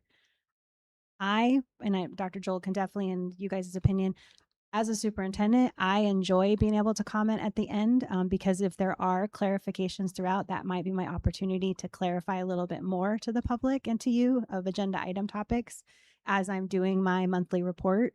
And then you can also do the same. So it kind of captures your opportunity to share with the community, your functions as an elected official, and then also address that without the other agenda item. So that's just an idea that I've seen in other districts that seem to work well for both the board members and the And superintendent. that's pretty common.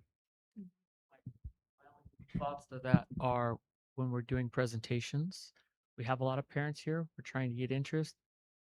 We've come out before of an executive session. We push those to the end and you walk out and nobody left. I think it's important that they get to hear some of those positive things. I do think we can look at it. The board report specifically on the agenda items says something about recent events you've been involved with. We sometimes have a tendency to talk about a lot of other things. It should be simply just back. I think we talked about the sticking to it. It's recent events. It's supposed to be for events. I attended this, I attended that, not reports of data and those sorts of things. The wording actually is events and topics related to the district. It doesn't just say events, but Topics that got added at some bit. It paid in there. but because that was what the recommendation was from the lawyers to make it so that people were in compliance. So so what we did though was we modified an agenda topic because we had board members that couldn't just stick to the events section of it. So that's where we need to go back to Right. that. That's like saying, well, everybody's doing 85 on the freeway, so let's just change the speed limit to 85. Well, I think where we're at for the meeting goal of 3 hours. We Yeah. start on time always, goal of 3 hours. Prepare in it- advance by Prepare reviewing it, materials. Listen actively, don't interrupt. Focus on the agenda. Don't bring items that have not been planned for. That's that gotcha thing. Ask questions, clarify, not to attack. And then utilize the chair to manage speaking order and meeting flow, which I think I'm sure you do, right? People raise their hand. Do you have a light or something how do you know when Mr. Todd wants to talk? Yeah. I mean, it's Okay. pretty, it's, Okay. All yeah, that's Okay. not usually an issue. Okay. We don't have lights or hands, but everybody just kind of, in general, we kind of wait and can see each other and just kind of go, yeah, that hasn't been a problem. Okay, chain of command. So is it an absolute, it should be. The more the more you adhere to a chain of command, the better the information flow and the outcome is. Having said that, there are times where, you're to Mr. Todd's point before, that you might have to get more involved in something because it's pretty dire, but you never want to solve the problems that can be solved at the lowest common denominator. And so that really is when you're working with constituents is you remind them you need to go to the school, you need to talk to the teacher first, principal next. Now, they may come to you and it might be something that's very bad. And then you got to go to the superintendent with it, of course, right? But you have to use your judgment because if you get, and this is where new board members, I think, fall into a trap almost immediately. They're right off the campaign trail and every one of them is getting a million phone calls, right? Of things that people thought that they heard them say on the campaign trail. So follow the chain of command, whatever that is. But here's the thing about that that's important. Don't leave your superintendent out of the conversation. So when we were talking, when I looked at these, this, like, I wrote down, like, I think this is one of the most important discussions that we have right now. And I think that the chain of command, like the board, if somebody brings us a concern, it always has to go to the superintendent. I do not think that the board should be going to other staff members because one, the superintendent is our only employee.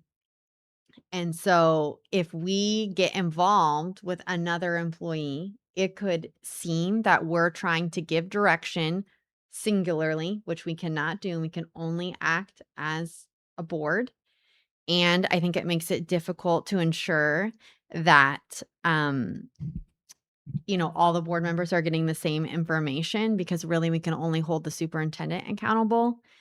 And kind of what you went back to before is like, you're always a board member, right? Even when I'm acting as a parent, they still know who I am. And so I think it makes it complicated. And I think if the board always goes to the superintendent, it's easy, right? And oftentimes, like, if, like, let's say a parent writes us, I'll just forward it to Dr. Doozy and be like, you weren't CC'd on this email. I just want you to be aware. And then I will respond, thank you so much for writing to the board. I have forwarded your email to our superintendent, whatever I might say. Well, let me make a suggestion on that because I understand what you're saying.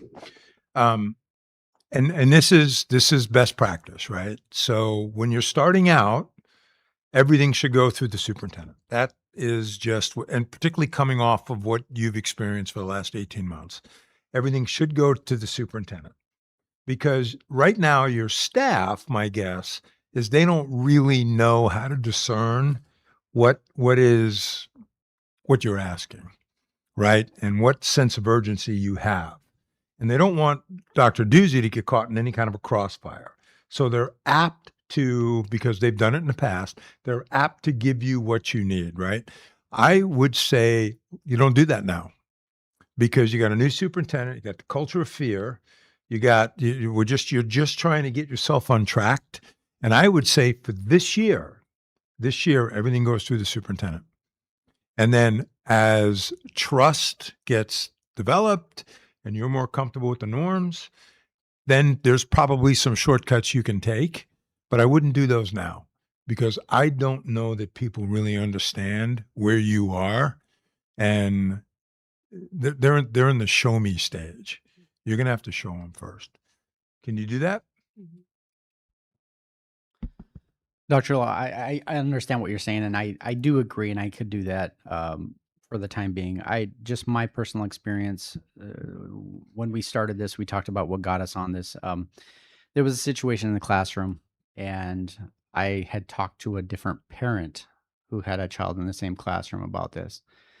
Again, I didn't know much about the board, but they immediately saw the concern I had. They had the same concern, and they actually, at that time, it was board member Todd was on the board, and they gave me his number to call, and I did. And what he had instructed me at that time was go talk to the teacher if you haven't talked to them, talk to the principal, work your way up the chain. And I do think that was a right chain of command to try, like you said, try to settle at the lowest level. Because, Dr. Doozy does have a lot on her plate. And so if we can get these situations settled, and if you can't, then it elevates and it escalates, right? But with the understanding of what you're saying, I'm okay with saying, let's make sure that the superintendent's looped in on this. And that doesn't mean we can't still start at the lowest level, but make sure that she's CC'd on that and kind of knows what's going on. I understand that. So Can I ask a clarifying question though too? So in this instance, it would be you got an email from a parent. You say to the parent, if you haven't spoken with your student's teacher, please start there or talk to the principal. I think what I was taking away from what you were saying, Dr. Joel, was if there is some reason that we get something that has to do with something in the business office, let's say, a whatever it might be, or an HR issue, we should go through Dr. Doozy and not directly reach out to the HR generalist and ask them a question, because that person is then going to do whatever they think we want them to do Yeah. versus maybe the correct way. So when it is a parent, yes, absolutely. Please talk to the teacher, please talk to the principal, work your way up. Yeah. If it's an internal sort of personnel possible situation, we shouldn't be, trying to get information. No. I shouldn't be calling HR and say, hey, look this up for me. I should be going to Dr. Doozy and saying, there's this issue. Can you please handle it? Yeah. And then she'll deal with HR and have them look it up So- and then get back to us. Exactly. Your issue, send them back to the lowest possible denominator. Stay away from staff to the degree that you can on issues that you need to start with Dr. Doozy first. Okay. That's being mindful of staff time. It's not putting them in a tough position. And down the road, a year from now, maybe everybody feels better about things. You loosen it up. But for now, I would say everything goes through Dr. Doozy. And that way there are no surprises, no shocks. And her staff isn't feeling like I've got to produce something or our superintendent's going to be in trouble. Well, and that will also ensure that all board members have the same information. If we're going to staff outside that pattern, even in the future, honestly, then there's no guarantee that I will know what a staff member had a private conversation about. Now you have something. And then as you had stated about, if you do kind of get in the, I don't know what the word, in the weeds with a situation, you might also have to recuse yourself from voting on the matter if it does have to come to the board. So it's just something that I've always kept in the top of my mind is, you might be asked to vote on something that, we can't share certain information because you might have to make that final decision. The next one, take a look at too. We share concerns directly and respectfully with the appropriate person. So this is amongst yourself. Something gets said at a meeting.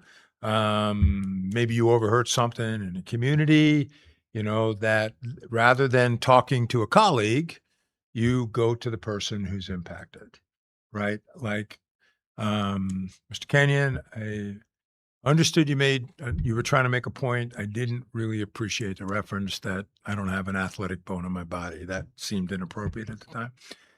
As opposed to me going to somebody else and saying, can you believe what he said in the meeting? You follow what I'm saying? You try to solve it directly with the individual. Same thing goes with the superintendent too.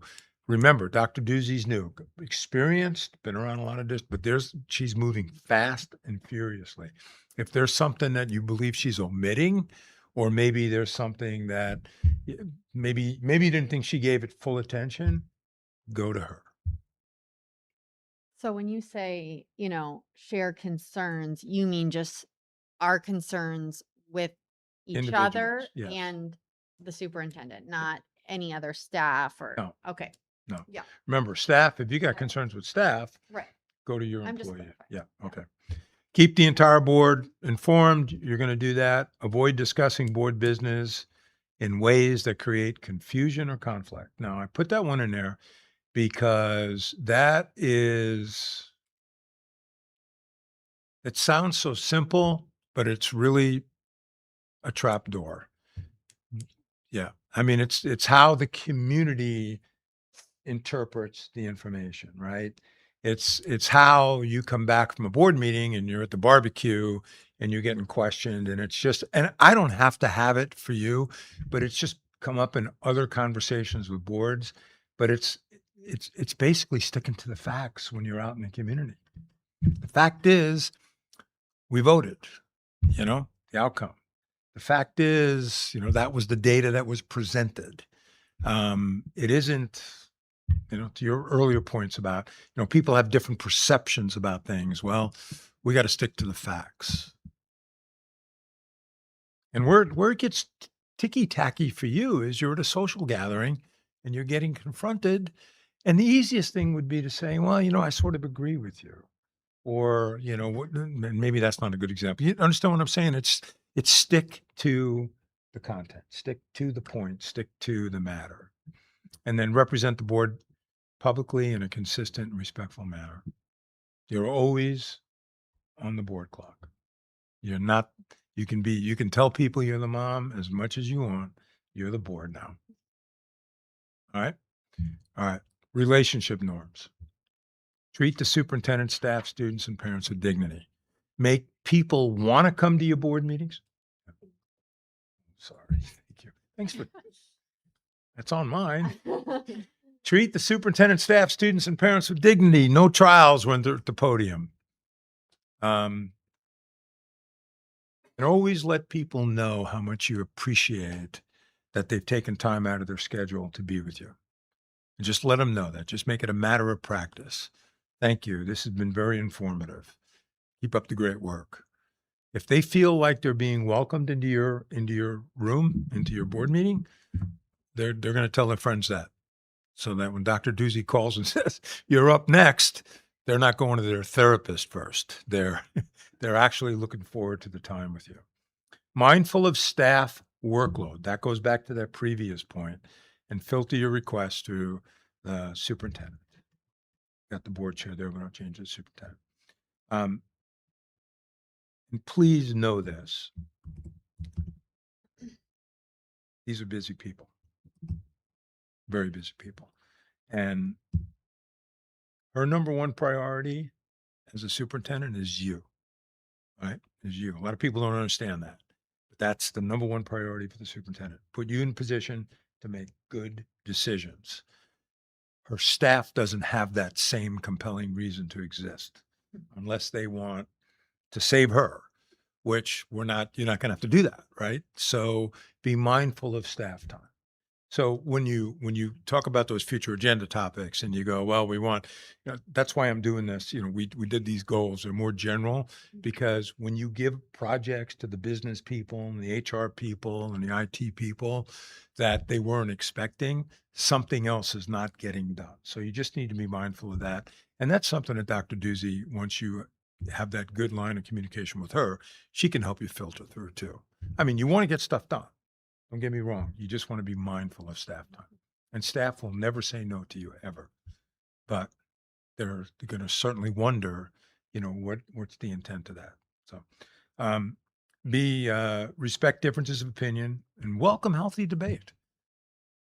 I just don't know a lot of boards anymore that go 5-0 and everything. I mean, it's just that maybe that was the case. It's not anymore. I didn't have that in Lincoln. And Lincoln was a pretty good place, but we'd have those split votes and that was healthy. That's how we all learned. Build trust through honesty and transparency. Be open and honest with each other and be transparent. And then work collaboratively and assume we talked about that, positive intentions. And then practice continuous learning. Where are you at on that? Do you do that yourselves? Do you attend conferences and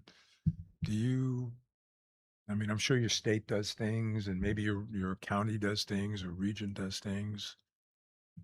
Do you read?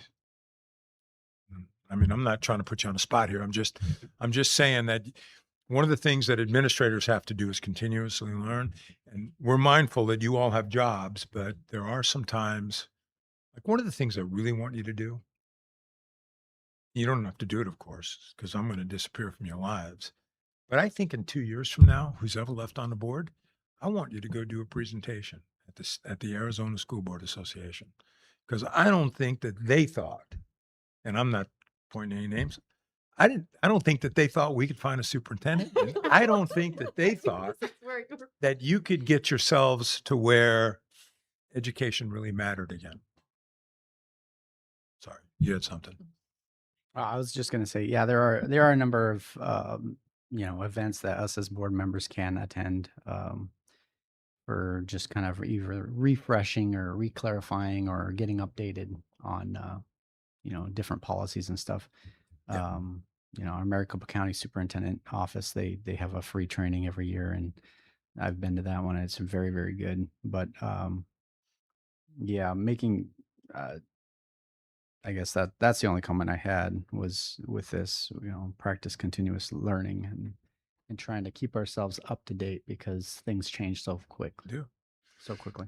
And the other thing too is, you will have a story to share in fairly short order. But going to a conference together gives you a chance to get out away from your community, away from the boardroom, and just sort of get to know each other on a different plane, socialize a little bit more, relax. But even more importantly, talk to board members from other districts and learn that what you're going through isn't unique. Everybody's dealing with it, right? So there's just a lot there, and I know your superintendent would appreciate that as well. Okay, it's been we've went at it pretty hard, so I'm right at my quitting time. But before we go, I always have to do this with groups that I do. Would you respond? I'm sorry, Kelly. That's okay. Would you respond to these two? How did today resonate with you? And what commitments are you willing to make to strengthen the work of the team? And I'm not looking for anything designed at me. Was it good content? Do you feel like you accomplished something today? I'll go ahead and go first. And I was actually gonna say it privately to Mr. Kenyon, but I'm gonna say it publicly in the meeting. And so after I got that email, I did do a lot of personal reflection, and I actually emailed that constituent back and said, "You're right. I absolutely can do better, and I need to do better." And so, I think it was a really good activity. And certainly I'm willing to commit to those things that, we talked about. But I just want you to know that I did, use that time as a reflection and, tried to take ownership that I certainly can be better up there. So I think that, is important for all of us to be able to say, yeah, you're right. I can do a better job. I know I can do a better job, and sometimes in the heat of the moment, but I need to just take a deep breath, so. Thank you. I appreciate that, Board Member Zimmerman. And yes, I'm with you. I have to do my own reflecting. I think every one of us do. I think that this forum was very good. I think it was very good content. Good. Thank you, Dr. Joel, for bringing it. And I think we, at least if nothing else, I got some stuff out of this. Just my own self-reflection, the commitments that I can make to the board, to our superintendent, which ultimately trickles down to the staff, to the families, to the students. And so being able to show that we can work as a team, we can look forward to great things this year and the coming years for this district.